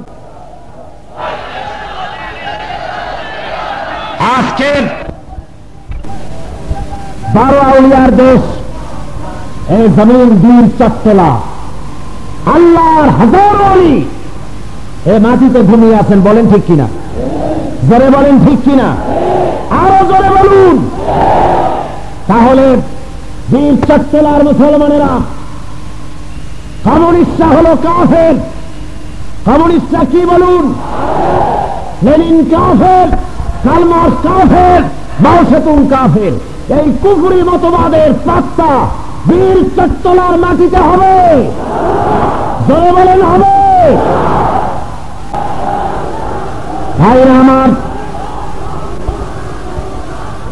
তারা যে আফগানের স্বপ্ন দেখতেছে, বাংলাদেশের বুকে স্বপ্ন আমরা বাস্তবায়িত হতে দেব না, ইনশাআল্লাহ হতে দেব না। দিবেন?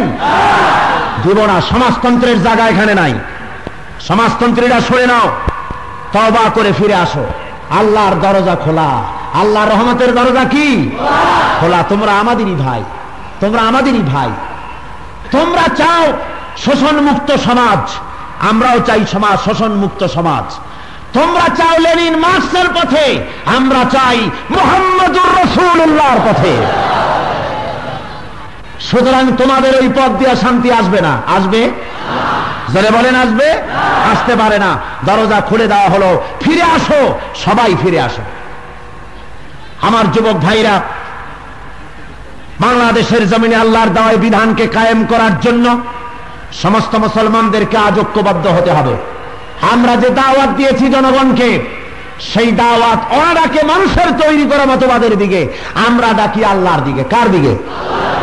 আমি কি কখনো বলেছি যে আমি একটা মতবাদ বানায় নিয়ে আসছি, আপনারা সেই মতবাদ মানেন? বলছি আমি? কোনদিন বলেছি? কোন উলামায়ে কেরাম বলেছেন? কেউ বলেননি। সুতরাং আমাদের কথা হলো, কোরআনের আইন মানতে হবে আজ গোটা জাতিকে। মানলে পরে কি হবে? মানলে পরে কোরআনের আইন চালু হলে সমাজ শান্তি পাবে, সুখী সমৃদ্ধশালী জীবন হবে। জনাবে মুহাম্মদুর রাসূলুল্লাহ সাল্লাল্লাহু আলাইহি ওয়াসাল্লাম মদিনা মুনাওয়ারায় ইসলামী রাষ্ট্র কায়েম করলেন। নবীজি প্রেসিডেন্ট হয়ে গেলেন, আল্লাহ নবী প্রেসিডেন্ট হয়েছেন। সমাজের ভিতরে চুরি বন্ধ হয়ে গেছে, ডাকাতি বন্ধ হয়ে গেছে, জেনা বন্ধ হয়ে গেল। এমন এক সময় ছিল যখন তামাম দুনিয়া আমাদের দেখতে আসতো, আর আজকে আমাদের এই দশা হয়েছে, আমরা অপরের অনুকরণ করতে চাই। অথচ তামাম দুনিয়ার নেতৃত্ব আল্লাহ মুসলমানদের হাতে দিয়েছিলেন। জোরে বলেন সুবহানাল্লাহ। হযরতে রাসূল পাক সাল্লাল্লাহু আলাইহি ওয়াসাল্লাম তিনি রাষ্ট্র পরিচালনা করেছেন, অন্যান্য রাষ্ট্রপ্রধানদের মতো নয়। বিদেশি ব্যাংকে টাকা জমে নাই, নিজের বাড়ি ঘরের জৌলুল মারে নাই। ক্ষুধার জ্বালায় হুজুর কষ্ট পেয়েছেন, পান নাই? আমি আর কষ্ট করেননি আল্লাহর নবী? ভাইরা আমার, এত কষ্ট করেছেন ক্ষুধার জ্বালায়। আল্লাহর নবী সারাদিন বাইতুল মাল থেকে লোকদেরকে দুহাতে বিলাইছেন, দিতে দিতে রাত হয়ে গেছে, সারাদিন কিছু খান নাই। ইশার নামাজ পড়ে হুজুর যখন ঘরের মধ্যে ঢুকলেন, হযরতে আয়েশাকে ডেকে বলেন, আয়েশা রে, ক্ষুধায় সারাদিন কষ্ট পেয়েছি, বড়ই ক্লান্ত হয়েছে, তাড়াতাড়ি কিছু কিছু খাবার আমারে এনে দাও। হযরতে আয়েশা রাসূলের এই ক্লান্তি ভরা চেহারার দিকে তাকায়া হযরত আয়েশা কাঁদেন আর বলেন, ইয়া রাসূলুল্লাহ, আল্লাহর নামে কসম করে বলি, আমি আয়েশার ঘরে পানি ছাড়া কোনো খাবার নাই। ইসলাম চাই এই জন্য। কোন কার্ল মার্কস, কোথার লেনিন, কোথার মাও সেতু এ আদর্শ দেখাতে পেরেছে যা দেখিয়েছেন মুহাম্মদ আরবি সাল্লাল্লাহু আলাইহি ওয়াসাল্লাম।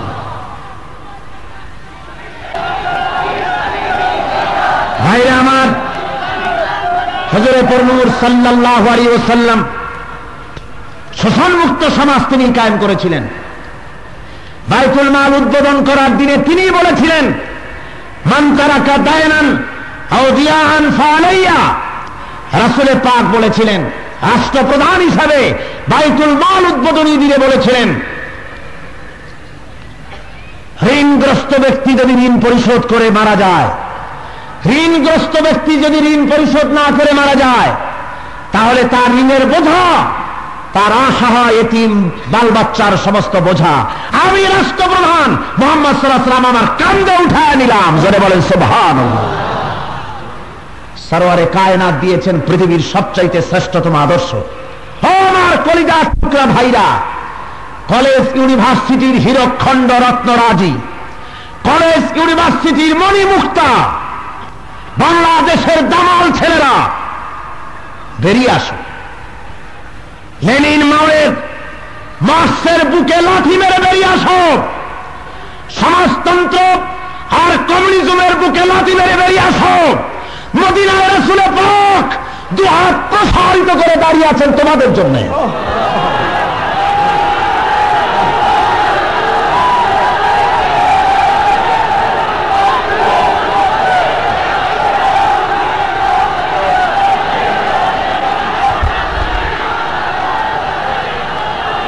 ভাইরা আমার, আমি আপনাদেরকে বলতে চাই,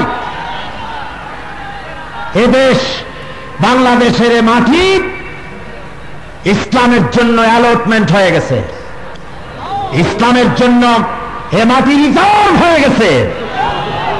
ইনশাআল্লাহ এ জমিনে ইসলাম কায়েম হবেই।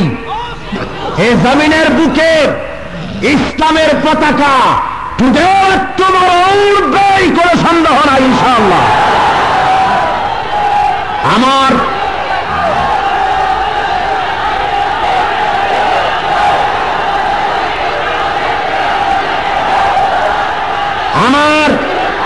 এই প্রীতি, এই বিশ্বাস কেন হলো? এত দৃঢ়তার সাথে কথা কেন বলছি? তার কারণ হলো আমার ইতিহাস জানা আছে। রাসূল পাক সাল্লাল্লাহু আলাইহি ওয়াসাল্লামের পবিত্র শরীরের রক্ত পড়েছিল তায়েফের মাঠে, পড়ে নাই? পড়ে নাই?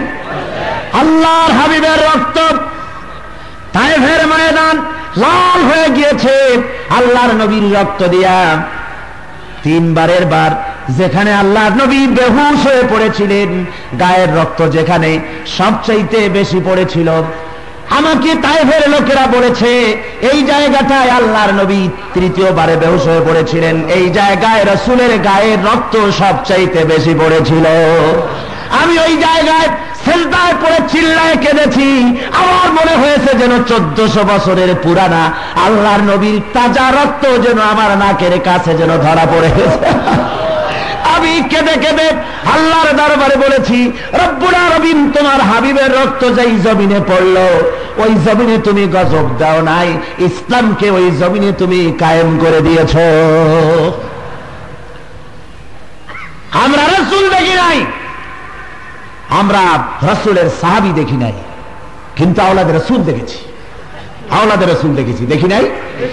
একজন তো আপনাদের কাছে হেফাজত আছে, মাহফুজ আছে, সৈয়দ আব্দুল আহাদ আল মাদানী, আওলাদ রাসূল।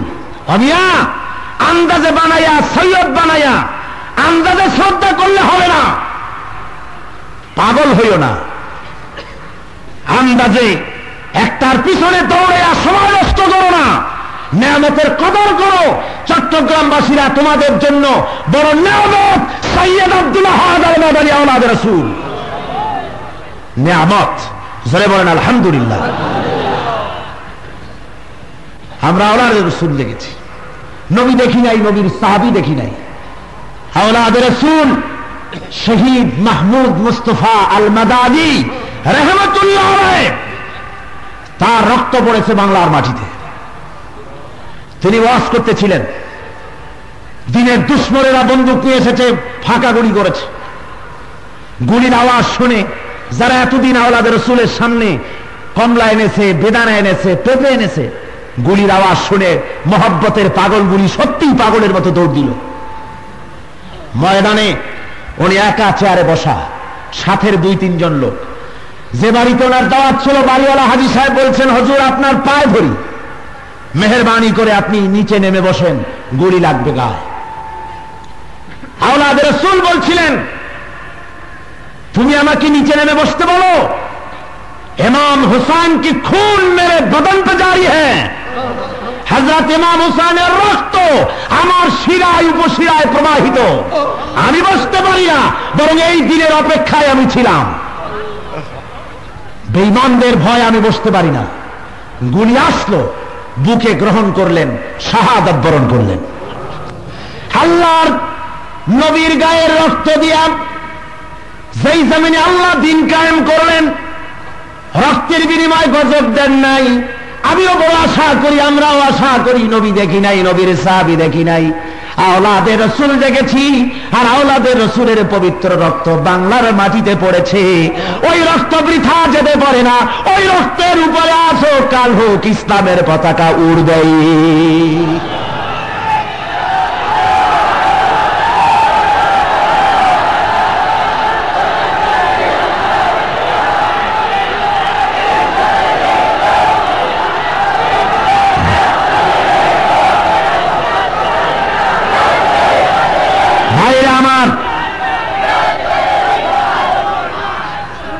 সুতরাং আজ বাংলার মাটি রিজার্ভ ইসলামের জন্য। আলহামদুলিল্লাহ, জোরে বলেন আলহামদুলিল্লাহ, আরো জোরে বলুন আলহামদুলিল্লাহ। এই ইসলামী শাসন ব্যবস্থায় দেশে কায়েম হবে, সেজন্য আমাদের জান মালকে বাজি রাখতে হবে। প্রস্তুত আছেন না আপনারা? প্রস্তুত আছেন না? আপনারা যে প্রস্তুত আছেন তার প্রমাণ আপনারা আজকে দিয়েছেন, তার প্রমাণ আপনারা আজকে দিয়েছেন। আলহামদুলিল্লাহ। মাত্র কয়েক ঘন্টার ব্যবধানে মিছিলের ডাক দেওয়া হলো ইসলামী শাসনতন্ত্রের দাবিতে। আমাকে এখানের প্রবীণ লোকেরা বলেছে, জিন্দিগিতে এত বড় মিছিল তারা দেখে নাই। আলহামদুলিল্লাহ। ইসলামের শাসনতন্ত্রের দাবিতে যে মিছিল বের হলো, আল্লাহ যেন কবুল করে নেন। জোরে বলেন আমিন, আরো জোরে বলেন আমিন। ভাইরা আমার, কোরআনের শাসন যখন চালু হবে, অশান্তি দূরীভূত হয়ে যাবে, শান্তির রাজ কায়েম হয়ে যাবে ময়দানে। আল্লাহ রাব্বুল আলামিনের হাবিব সরওয়ারে কায়নাত মুহাম্মদ রাসূলুল্লাহ সাল্লাল্লাহু আলাইহি ওয়াসাল্লাম, তিনি আদর্শ প্রতিষ্ঠা করে আমাদেরকে দেখিয়ে দিয়ে গেছেন। আর এরপরে সাহাবায়ে কেরাম আদর্শ দেখিয়ে দিয়ে গেছেন। গণতন্ত্র কাকে বলে দেখাই দিয়ে গেছেন। অর্থনীতি কারে বলে, সমাজনীতি কারে বলে হাতে কলমে দেখিয়ে দিয়েছেন। ভাইরা আমার, হযরত ওমর ফারুক রাদিয়াল্লাহু তাআলা আনহু ইসলামী স্টেটের রাষ্ট্রপ্রধান, অর্ধেকটা পৃথিবীর প্রেসিডেন্ট, মসজিদের ভেতরে দাঁড়ায় বক্তৃতা করছেন। মাশাআল হাজিরিন, হে উপস্থিত জনতা, আমার বক্তৃতা শোনো আর মানো। একজন দাঁড়িয়ে বলছে শুনবো না মানবো না। কেন? আপনাকে আগে বলতে হবে আমাদের চাইতে এই লম্বা জামাটা পাইলেন কই? এবারের কোটায় যে কাপড় পাওয়া গেছে তাতে আমাদের জামা হয়েছে এই পর্যন্ত, আপনার অত বড় লম্বা জামা, এই দুইটা কাপড় কোথার থেকে পেলেন এর জবাব দিতে হবে। গণতন্ত্র কারে কয়? হযরত ওমর সঙ্গে সঙ্গে বললেন এই লোকটাকে ধরে জেলখানায় পাঠায় দাও। বললেন না, বরং জবাব দিলেন। ছেলে আব্দুল্লাহ দাঁড়িয়ে বলছেন ভাই জবাবটা যদি অনুমতি দাও তো আমি দেই। হ্যাঁ বলতে পারো। কই যে এই যে রাসূলের এই যে কাপড় যখন আমরা নিতেছিলাম তখন আমাকেও তুমি দেখেছো, আমার ভাগে যে কাপড়টা পড়েছে, আমার আব্বার পুরানো কাপড়টা ছেড়ে গিয়েছে আর আমার আগেরটা নতুন ছিল, সুতরাং এটা আমারটা আমার লাগে নাই। আমার আব্বা যেটা নতুন পেয়েছেন তাতে তিনি লম্বা মানুষ, জামা ভালো করে হয় না, এই জন্য আমারটা আমার আব্বাকে অফার করেছি, দুটা মিলে ওই লম্বা জামা হয়েছে। যুবক ছেলে বলছে ওমর বক্তৃতা করুন, আমিরুল মুমিনিন বক্তৃতা করুন, আমরা শুনবো এবং মানবো। জোরে বলেন সুবহানাল্লাহ। রাষ্ট্রপ্রধান কারে বলে? এরকম রাষ্ট্রপ্রধান হতে হবে, মসজিদে মসজিদে শুধু বক্তৃতা করার মতো রাষ্ট্রপ্রধান নয়। আমাদের দেশে রাষ্ট্রপ্রধান হয়েছে মসজিদে মসজিদে জুমার দিন মাথায় একটা টুপি দিয়ে দাঁড়ায় যায় আর বক্তৃতা করে আসে। বক্তৃতা করাই প্রেসিডেন্টের কাজ না, খুতবা দেওয়ার কাজ। মসজিদে ইমামতি করতে হবে প্রেসিডেন্টকে। প্রেসিডেন্টকে এমন হতে হবে দেশের সবচাইতে বড় মসজিদ বাইতুল মুকাররমে বক্তৃতা শুধু নয়, ইমামতির যোগ্যতা থাকতে হবে। যেহেতু ইমাম মানি নেতা, আজকের ধোঁকার রাজত্ব কায়েম হয়েছে আমাদের দেশে। জলে বলেন ঠিক কিনা? ধোঁকার রাজত্ব কিনা? ধোঁকা চলছে রীতিমতো। মানুষদেরকে ধোঁকা দেওয়া হচ্ছে, বলা হচ্ছে ইসলামের জন্য আর কি করব, বহুত করেছি। অথচ জাতীয় চরিত্র ধ্বংস করার জন্য হাজারো ব্যবস্থা করা হয়েছে, ইসলামকে টিকাবার জন্য কিচ্ছু করা হয়নি। ঠিক কিনা বলেন? শুধু তাই নয়, দেশের উপরে জবরদস্তি করে প্রেসিডেন্ট হয়ে বসে থাকা হয়েছে। কথা কি ঠিক? জোরে বলেন ঠিক কিনা? ইলেকশন মানে কি? ভোটের অবস্থা যা করা হলো, গণতন্ত্রের সালানো হয়েছে বাংলাদেশে। বলেন ঠিক কিনা? ভোট দিতে যাওয়া যায় নাই।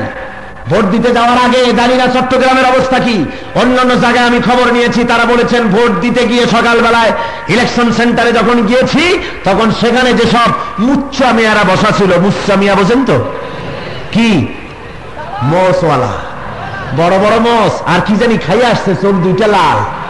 মোষ এত বড় যে দই টই খাইতে হলে দুইজনে বাঁশ দিয়ে উঁচু করা লাগবে, তারপর যদি দই চামচ ঢোকে। এরা বলতেছে মেয়েরা কেন আসছো? আসছি তো ভোট দিতে। হায় হায়, ভোট দিতে আপনাদের আশা লাগে?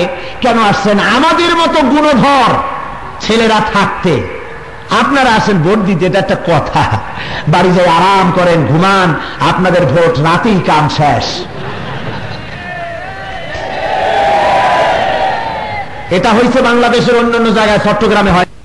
মদ জীবনে যখন একবার দুনিয়ায় এসেছি মরতে হবেই, কোন সন্দেহ আছে? আগামী দিন সূর্য ওঠা যেমন সত্য, মৃত্যু এর চাইতেও সত্য। ঠিক কিনা বলেন? সুতরাং মরা যখন লাগবেই, সেই মৃত্যু কা পুরুষের মতো, বিড়ালের মতো জ্বর হইয়া পিলই হইয়া ঘরে বসে মরার কোন যুক্তি নাই। আছে যুক্তি? সে মৌত হোক শাহাদাতের মৌত। সে মৌত কিসের মৌত হোক? আমি আল্লাহর কাছে তামান্না করেছি, আল্লাহর কাছে দোয়া করেছি, বাংলাদেশে ইসলামী শাসনতন্ত্র বাস্তবায়নের জন্য যদি রক্ত তৈরির দরকার হয়, এ আল্লাহ সাইদির রক্ত সর্বপ্রথম কবুল করে নাও। আল্লাহ, আমি রক্ত দিতে চাই আল্লাহর জমিনে দিন কায়েমের জন্য।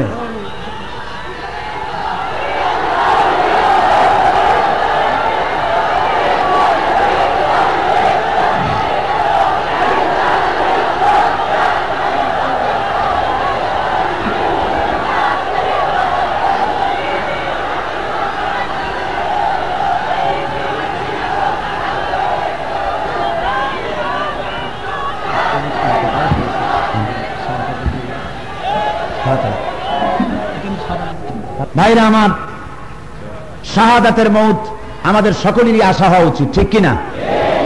শাহাদাতের মউত এত সহজ, শাহাদাতের মউত আল্লাহর কাছে সবচেয়ে বেশি প্রিয়। এই মউতটা হলো এদিকে দুনিয়া, ওদিকে দিদার ইলাহি, নসিব হয়ে যাবে। সুবহানাল্লাহ ওয়া বিহামদিহি।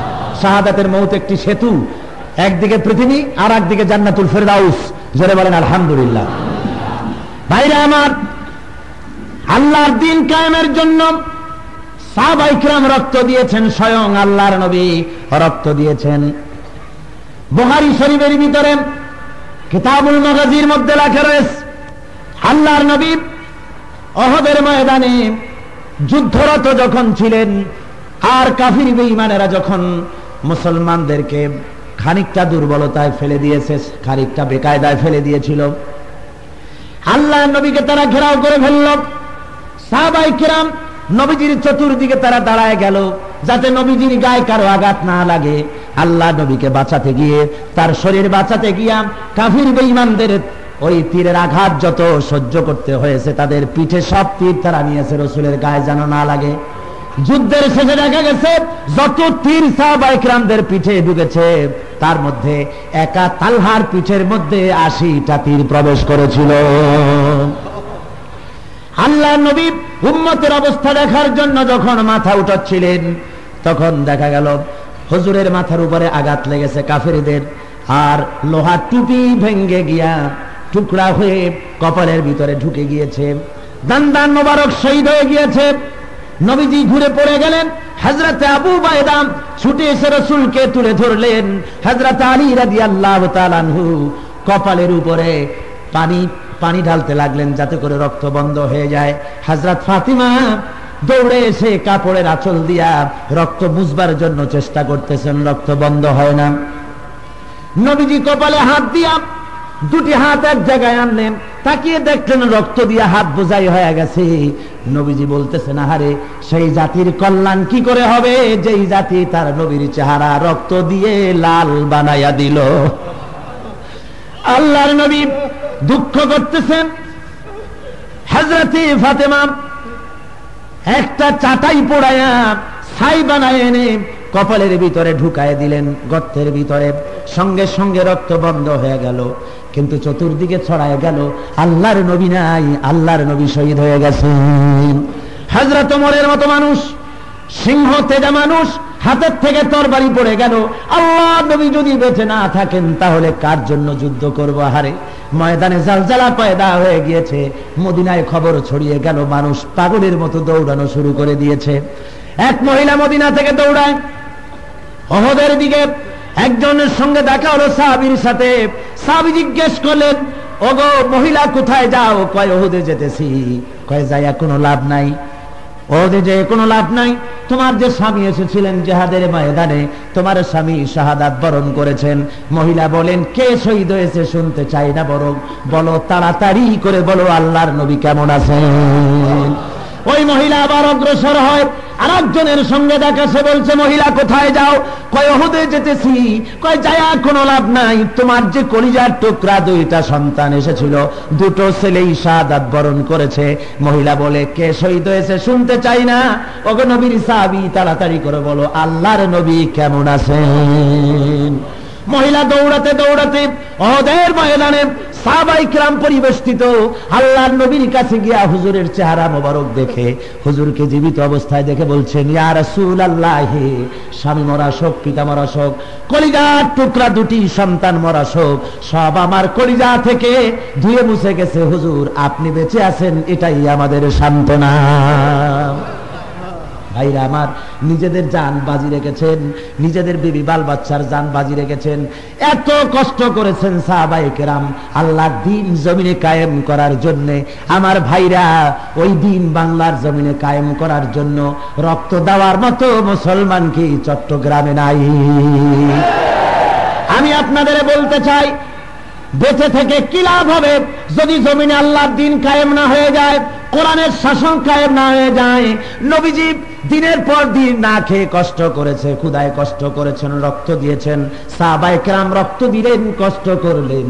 আমার ভাইরা, আল্লাহর দেওয়া ওই বিধান বাংলার জমিনে কায়েমের জন্য আসুন আমরাও আল্লাহর কাছে কাঁদি, আমরাও প্রাণ ভরে কাঁদি, জান মালকে বাজি রাখি। আল্লাহ যদি দয়া করে কবুল করে দেন, শোষণ থাকবে না, নির্যাতন থাকবে না। আল্লাহর কাছে জন্য দোয়া করা দরকার। আল্লাহ আমাদেরকে কোথায় যেন সেদিন দোয়া করেছিলাম যে আল্লাহ তুমি বলেছো নবী আর পাঠাবা না, তোমার নবী বলেছেন নবী আর আসবে না, কিন্তু তুমি বলো নাই, তুমি একথা কোথাও বলো নাই যে ওমর আর পাঠাবো না, নবীজিও বলেন নাই যে ওমর আর আসবে না। আল্লাহ গো, তোমার দরবারে বাংলার জন্য একজন ওমর আমরা চাই, হযরত ওমরের মতো একজন নেতা আল্লাহ এই জাতির জন্য তুমি কবুল করে নাও। একদিকে রাষ্ট্রপ্রধান হযরত ওমর রাদিয়াল্লাহু তাআলা আনহু, আর একদিকে কোথায় চলে গিয়েছেন সুবহানাল্লাহ। ভাইরা আমার, একদিকে আমিরুল মুমিনিন ইসলামী রাষ্ট্রের প্রধান, আর একদিকে ইলমে মারিফতের কোথায় চূড়ান্ত পর্যায়ে আল্লাহ নিয়ে গিয়েছেন। সুতরাং আল্লাহর দ্বীন কায়েমের জন্য এমন একজন শাসকের প্রয়োজন যার এ ধরনের যোগ্যতা থাকবে। সেজন্য আজ বাংলার মানুষকে ঐক্যবদ্ধ হতে হবে, কোনো ফাসিকের নেতৃত্ব নয়, নেতৃত্ব হবে উলামায়ে দ্বীন, যারা আল্লাহর দ্বীন যারা জমিনে কায়েম করতে সক্ষম। জোরে বলেন সুবহানাল্লাহ। ভাইরা আমার, সব এবং খোদা ভীরু এই সব লোকদের নেতৃত্ব মানতে হবে। সরওয়ারে কায়নাত জনাবে মুহাম্মদ রাসূলুল্লাহ সাল্লাল্লাহু আলাইহি ওয়াসাল্লাম নিজে রাষ্ট্র চালায়েছেন, আর রাষ্ট্র কেমনে চালাতে হবে তা তিনি দেখায় গেছেন জনতার সামনে। জোরে কোন আলহামদুলিল্লাহ। কি বলেন, দেখান নাই? ভাইরা আমার, সেই জন্য আমি আপনাদের বলবো, আজকে অনেক লম্বা কথা বলবো না, যেহেতু বহু দূরে থেকে আপনারা এসেছেন। আমি আজকে কিছু কথা আপনাদের বলবো। মা বোনদের বলতে চাই, আমার মায়েরা, আমার বোনেরা, দূর দারাজ থেকে যারা এসেছেন, ইসলাম আপনাদের যে অধিকার প্রতিষ্ঠা করে দিয়েছে, এত সুন্দর অধিকার আর কেউ দিতে পারে নাই। পেরেছে? শ্রমিকের অধিকার, নারীর অধিকার কে দিয়েছে বলুন? ইসলাম। চিল্লা এখন কে দিয়েছে? ইসলামী শ্রমিকের অধিকার দিয়েছে, নারীর অধিকার দিয়েছে। শ্রমিক সম্পর্কে আল্লাহর নবী বলেছেন, আল কাসিব হাবিবুল্লাহ। শ্রমিক বলে কে তোমাকে ঘৃণা করবে? শ্রমিক সে আল্লাহর বন্ধু। শ্রমিক আল্লাহর কি? যারা বলেন শ্রমিক আল্লাহর কি? বন্ধু। তবে বন্ধুকে নামাজি হতে হবে, দিনদার হতে হবে, পরেজগার হতে হবে, এমন শ্রমিক আল্লাহর বন্ধু অবশ্যই, কোনো সন্দেহ নাই। শ্রমিকদের ব্যাপারে আল্লাহর নবী বলেছেন, শ্রমিকের গায়ের ঘাম শুকিয়ে যাওয়ার আগে তার ন্যায্য প্রাপ্য বুঝিয়ে দাও। আল্লাহর নবী বলেছেন, পারিশ্রমিক ঠিক না করে কোন শ্রমিককে কাজে লাগিও না। জোরে বলেন সুবহানাল্লাহ। শ্রমিকদের ব্যাপারে এত সুন্দর কথা আর কে বলবে? দেখেন না আমাদের দেশের অবস্থা। রিকশাওয়ালারে ডাক দেয়, রিকশাওয়ালা এদিকে আয়। ও যেন মানি শুনে এদিকে আয়, কাছে আসলো, উঠে বসলো, ঠ্যাঙের উপরে ঠ্যাম ফেলাইয়া। স্যার কোথায় যাবো? ডানে যা, বাই যা, সামনে যা, পিছে যা। অনেক দূর গেল, নবজাদা নসরুল্লাহ খানের মতো হুকুম দিতেই থাকলো। বহুত দূর যায় নামে গেল, ভাড়া হয় 10 টাকা, দিল স্যার 4 টাকা। কয় স্যার এত কম পয়সা দিলেন, আমি গরিব মানুষ, ঘামায় অস্থির হয়ে গেছি, 10 টাকা ভাড়া হয়। এত বড় কথা, বেয়াদব, রেড বুক দেখা, কোথায় আছে 10 টাকা? সাহেব গরিব রিকশাওয়ালারে মেজাজটা দেখাইলেন। আর যখন ফিক্সড প্রাইজের দোকানে ঢোকেন, একটা শাড়ির দাম চাওয়া হয় 5,793 টাকা, তখন তো কথা কন্যা এত দামে কেন বিক্রি করেন? তখন প্রেস্টিজ কনসার্ন হয়। কথা বলা ঠিক না। একটা 7 আপ খাওয়াইছে, কথা কি আর কওয়া যায়? যত ঝাল গরিবের উপরে মিটাও। সুতরাং সাবধান, গরিবদের সাথে দুর্ব্যবহার করা যাবে না। রাসূল বলেছেন, পারিশ্রমিক আগে ঠিক করো, তারপরে শ্রমিককে কাজে লাগাও। জোরে কান সুবহানাল্লাহ। হুজুর নিজে শ্রম দিয়েছেন, খালি বক্তৃতা করেন নাই। বক্তৃতা করেছে মার্কস, লেনিন, ওরা করেছে, মাও সেতুং করেছে, নিজেরা কাজ করে দেখায় নাই। কাজ করে দেখিয়েছেন মুহাম্মদ সাল্লাল্লাহু আলাইহি ওয়াসাল্লাম। আল্লাহর নবীকে মদিনার 8 বছর চলে যাওয়ার পর হযরত আয়েশা জিজ্ঞেস করেছিলেন, ইয়া রাসূলুল্লাহ, আপনার মাজাটা, আপনার কোমরটা কেন কুজা দেখা যায়, কারণ কি? বয়সের কারণে কুজা হয়ে গেল নাকি? হুজুর বলেন, না, বয়সের কারণে হয় নাই। এই মদিনার চতুর্দিকে কাফিররা মদিনার চতুর্দিকে আক্রমণ করেছিল।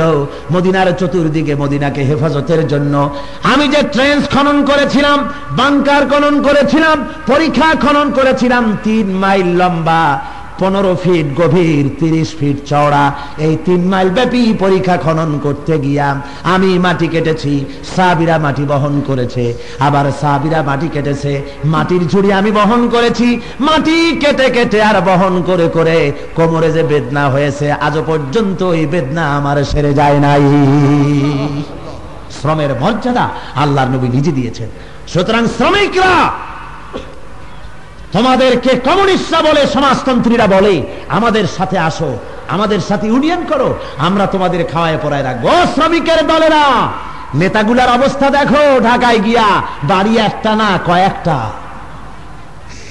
গরিবের মহব্বতে অস্থির। হোটেলে গিয়া ময়দানে যখন আসে, খদ্দরের জামা গায়ে দিয়ে আসে। ক্যারেক্টার 2 রকমের, public character and personal character, 2 রকমের চরিত্র। জনগণের সামনে খদ্দরের জামা গায়ে দিয়ে আসে আর বলে, ভাইয়ের আমার, তোমাদের মহব্বতে আমার মোটে ঘুম আসে না। মিল মালিকের সাথে শ্রমিকদের সাথে সংঘর্ষ বাধাই দিয়া তারপরে হোটেলের 5 তলা 10 তলায় বসে আরামে লাল লাল পানি খায় আর গরিবদের বাড়ি দেখে তাল গাছের মাথায়। সুতরাং এদের নেতৃত্ব নয়, ভালো করে শুনুন, ওরা কিসের নেতৃত্ব দেবে যার কাছে নামাজ নাই, যার কাছে চরিত্র নাই, যে আল্লাহ বিশ্বাস করে না, পরকালকে বিশ্বাস করে না, এমন নেতার নেতৃত্ব মানা যাবে? জোরে বলেন, যাবে? সুতরাং সমাজতান্ত্রিক নেতৃত্ব মানা যাবে না, হারাম। জোরে বলেন কি? সবাইকে চলে আসতে হবে, ইসলামী নেতৃত্ব মানতে হবে, সমস্ত জায়গায় ইসলামী আদর্শের নেতৃত্ব প্রতিষ্ঠা করতে হবে মুসলমানকে। আজ ইসলামী আন্দোলন করুন, ইসলামী আন্দোলনকে জোরদার করুন, আল্লাহর রহমত নাজিল হবে। মা বোনদের ব্যাপারে বলবো, আমার মা বোনেরা, ইসলাম আপনার অধিকার সবচাইতে বেশি সংরক্ষণ করেছে, এর চাইতে বেশি অধিকার কেউ দিতে পারে নাই। পেরেছে? নারীকে ওরা রাস্তায় বের করেছে উলঙ্গ করে।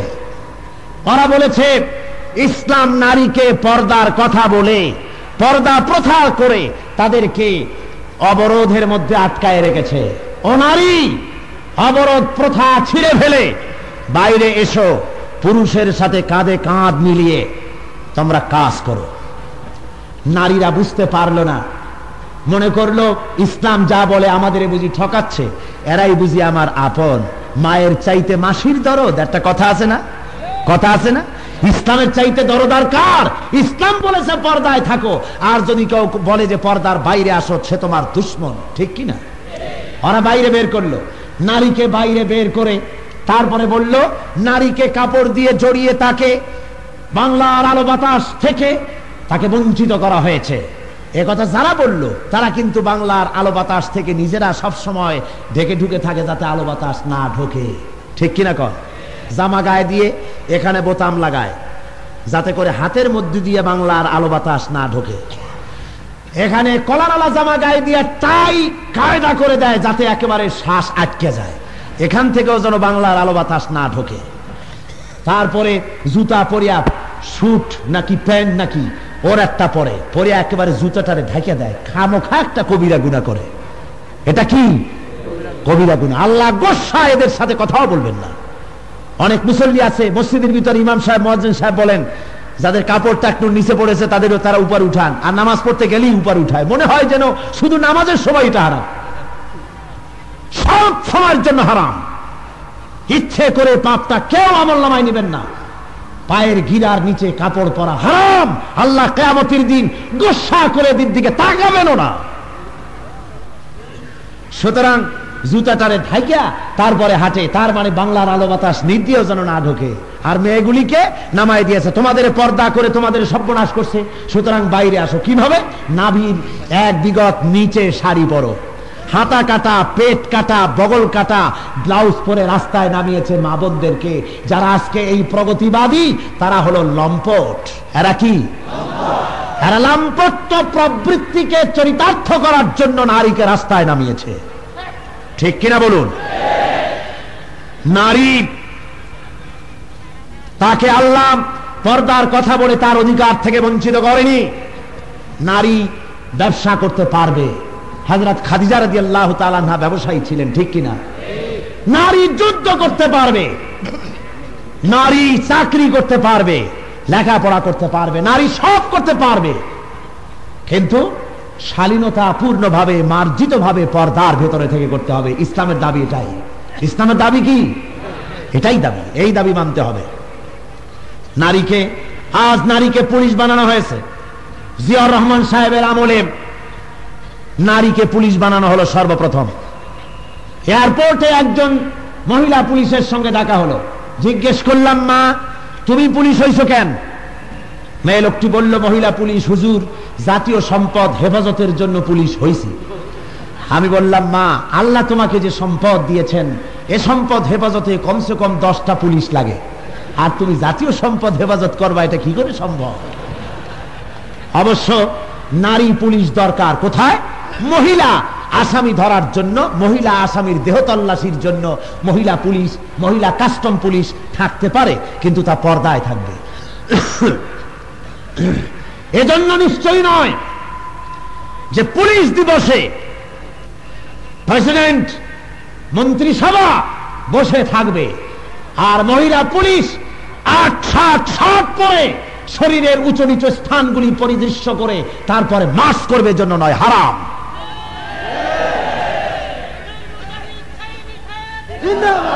আমার নামের জিন্দাবাদ দিয়ে দরকার নাই, দরকার আছে ইসলামের নামে জিন্দাবাদ দিতে হবে। কার নামে? আমার নামের জিন্দাবাদ আমি চাই না, আমি চাই ইসলামের নামে জিন্দাবাদ। বলুন ইসলাম জিন্দাবাদ। ভাইরা আমার, সুতরাং আজ নারীর অধিকার প্রতিষ্ঠা করেছে ইসলাম। আমার মা বোনেরা, আপনারা আপনাদের ঘরগুলিকে ইসলামের দুর্গ বানায় নেন। আপনার স্বামীকে হক পথে পরিচালিত করার চেষ্টা করেন। আপনার সন্তানদেরকে নামাজি বানান, দিনদার বানান, ইমানদার বানান।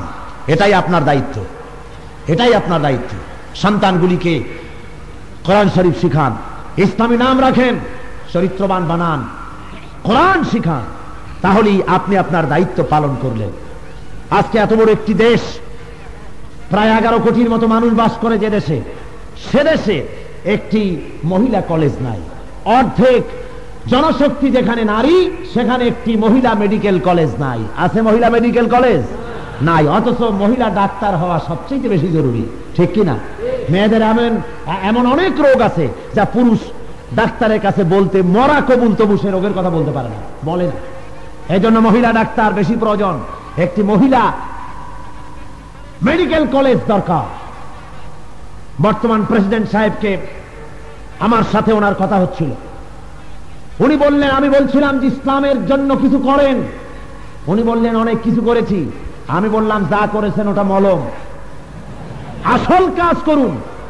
বললেন আসল কাজ কি, লিখে দেন। আমি লিখে দিয়েছিলাম 17টা পয়েন্ট। বাইতুল মুকাররমে আমি সে কথাগুলি ওপেন সিক্রেট করেছি, কোনোদিন বলি নাই কি কথা হয়েছিল, সবটা বলে দিয়েছি এবং লিফলেট আকারে ছেড়ে দিয়েছি। 17টা পয়েন্ট দিয়েছিলাম, তার মধ্যে একটি পয়েন্ট ছিল মহিলা মেডিকেল কলেজ করতে হবে বাংলাদেশে, মহিলাদের জন্য আলাদা ইউনিভার্সিটি করতে হবে, কোএডুকেশন বন্ধ করতে হবে, সহশিক্ষা বন্ধ করে দিতে হবে। আমার ছেলেগুলি আজকে দুশ্চরিত্র কে বানিয়েছে? চুরি ডাকাতি কেন হয়? জেরাবে বিচার কেন হয়? ছেলেদেরকে একদিকে সহশিক্ষা দেওয়া হয়েছে, যুবক যুবতী পাশাপাশি বসে পড়ে, প্রথমে চোখের চাহুনির বিনিময়, তারপরে নোটের বিনিময়, তারপরে চা মিষ্টি সিনেমার টিকিটের বিনিময়, তারপরে ইশক, তারপরে মোহাব্বত। এই ইশকে যেন কোন রকম সর্বনাশ না হয়, সেজন্য ইশকে যাতে ভাটা না পড়ে, সেজন্য রেডিও আর টিভি বলে দেয় বুদ্ধিমানের মতো কাজ করিও। জাতিরে চরিত্রহীন বানাবার হাজারো প্রসেস, অগণিত সেক্সুয়াল ম্যাগাজিন বাজারে ছাড়া হয়েছে। কে ছেড়েছে? সব। প্রত্যেকটা পত্রিকার পেছনে লেখা দেখবেন রেজিস্টার্ড নাম্বার দিয়ে এত, রেজিস্ট্রি করা এই সমস্ত ম্যাগাজিনগুলি। এই মাহফিলই পড়ানো হয়েছিল, অনেকগুলি পত্রিকা পড়ানো হয় নাই, কিন্তু তারপরেও কি সরকারের কানে পানি গেছে? জনে বলেন গেছে? যায় নাই। আগুনে মঞ্চের সামনে নয়, এই আগুন জ্বালানো হবে বঙ্গভবনের সামনে ইনশাআল্লাহ। তাহলে যদি টনক নড়ে, এর আগে নড়বে না। ভাইরা আমার, আমার জাতির চরিত্র আর নষ্ট করতে দেওয়া হবে না। জোরে বলেন, জাতির চরিত্র নষ্ট করতে দিবেন?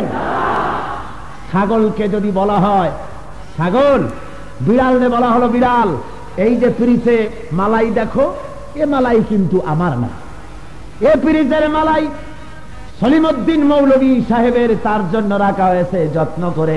খবরদার বিড়াল, পরের মালাইতে মুখ দিবি না, কবিরা গুনাহ হবে, কিয়ামতে জাহান্নামে যাবি। বিড়াল দোজকের বয়স ছোটে, লেজ গোটাইয়া ঘুমায় থাকবে নাকি? না দোজকের ভয় পাবে, না কবিরা গুনার ভয় পাবে। বিড়াল চিন্তা করবে যে মালিক সরে না কেন, যেই না সরল সবটুকুন খাইয়া জিব্বা দিয়া ঠোঁট চাটে আর কয় আলহামদুলিল্লাহ, খুব খাইছে। ভাইরা আমার, জাতির যুবকদের চরিত্র নষ্ট করার জন্য অস্ত্র দেওয়া হয়েছে। কত কথা বলবো? হ্যাঁ বলবই, জীবনের ঝুঁকি নিয়ে বলবো। যদি আমি আপনাদের সামনে আর একবার উপস্থিত হতে নাও পারি, আল্লাহ ভালো জানে, তারপরেও হক কথা বলে যাব। যুবকদের চরিত্র নষ্ট করার জন্য সেক্সুয়াল ম্যাগাজিন, সহশিক্ষা, যৌনাবেদনমূলক ব্লু ফিল্মের আমদানি করা হয়েছে। আজকে চোরা কারবারি, বিভিন্ন দোকান রেড করা হয়। চোরা কারবারি দিয়া চট্টগ্রামের বদনাম হয়ে গিয়েছে, ঠিক কিনা বলে? চোরা কারবারি কারা করে, কেমন করে ঢোকে? তোমার সীমান্ত এরিয়ায়, নদীর ভেতরে, সমুদ্রের ভেতরে, সীমান্ত এরিয়া যারা পাহারা দেয়, তারা কি নাকে তেল দিয়ে ঘুমায় নাকি? কি করে দেশের ভিতরে বিদেশের মাল ঢোকে?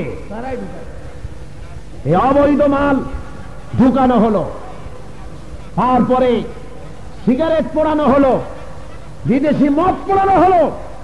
মদের চাইতে, সিগারেটের চাইতে নিকৃষ্ট হলো ব্লু ফিল্ম। নিকৃষ্ট কি? ব্লু ফিল্ম, যা চোখে দেখলে পরে, যারা দেখেছেন তারা বলেছেন তওবা করলে মাফ হবে না, সোডা দিয়া, সাবান দিয়া, চোখ পাও দিয়া ডইয়া ধোয়া লাগবে, এমন জঘন্য পাপ। কই হাজী সাহেবকে তো বলতে শুনলাম না, ব্লু ফিল্ম যত আছে, পুলিশেরা যাও ব্লু ফিল্মের দোকানে আগুন জ্বালায় দাও। জাতির চরিত্রই যদি ধ্বংস হয়ে গেল, তাহলে থাকলো কি? কিছু থাকলো? কিছু থাকলো না। সুতরাং চরিত্র আজকে নষ্ট করে দেওয়ার জন্য হাজারো প্রসেস চলতেছে। এই প্রসেসগুলি থেকে জাতিকে হেফাজতের দায়িত্ব আজকে সকলকে নিতে হবে আমাদের।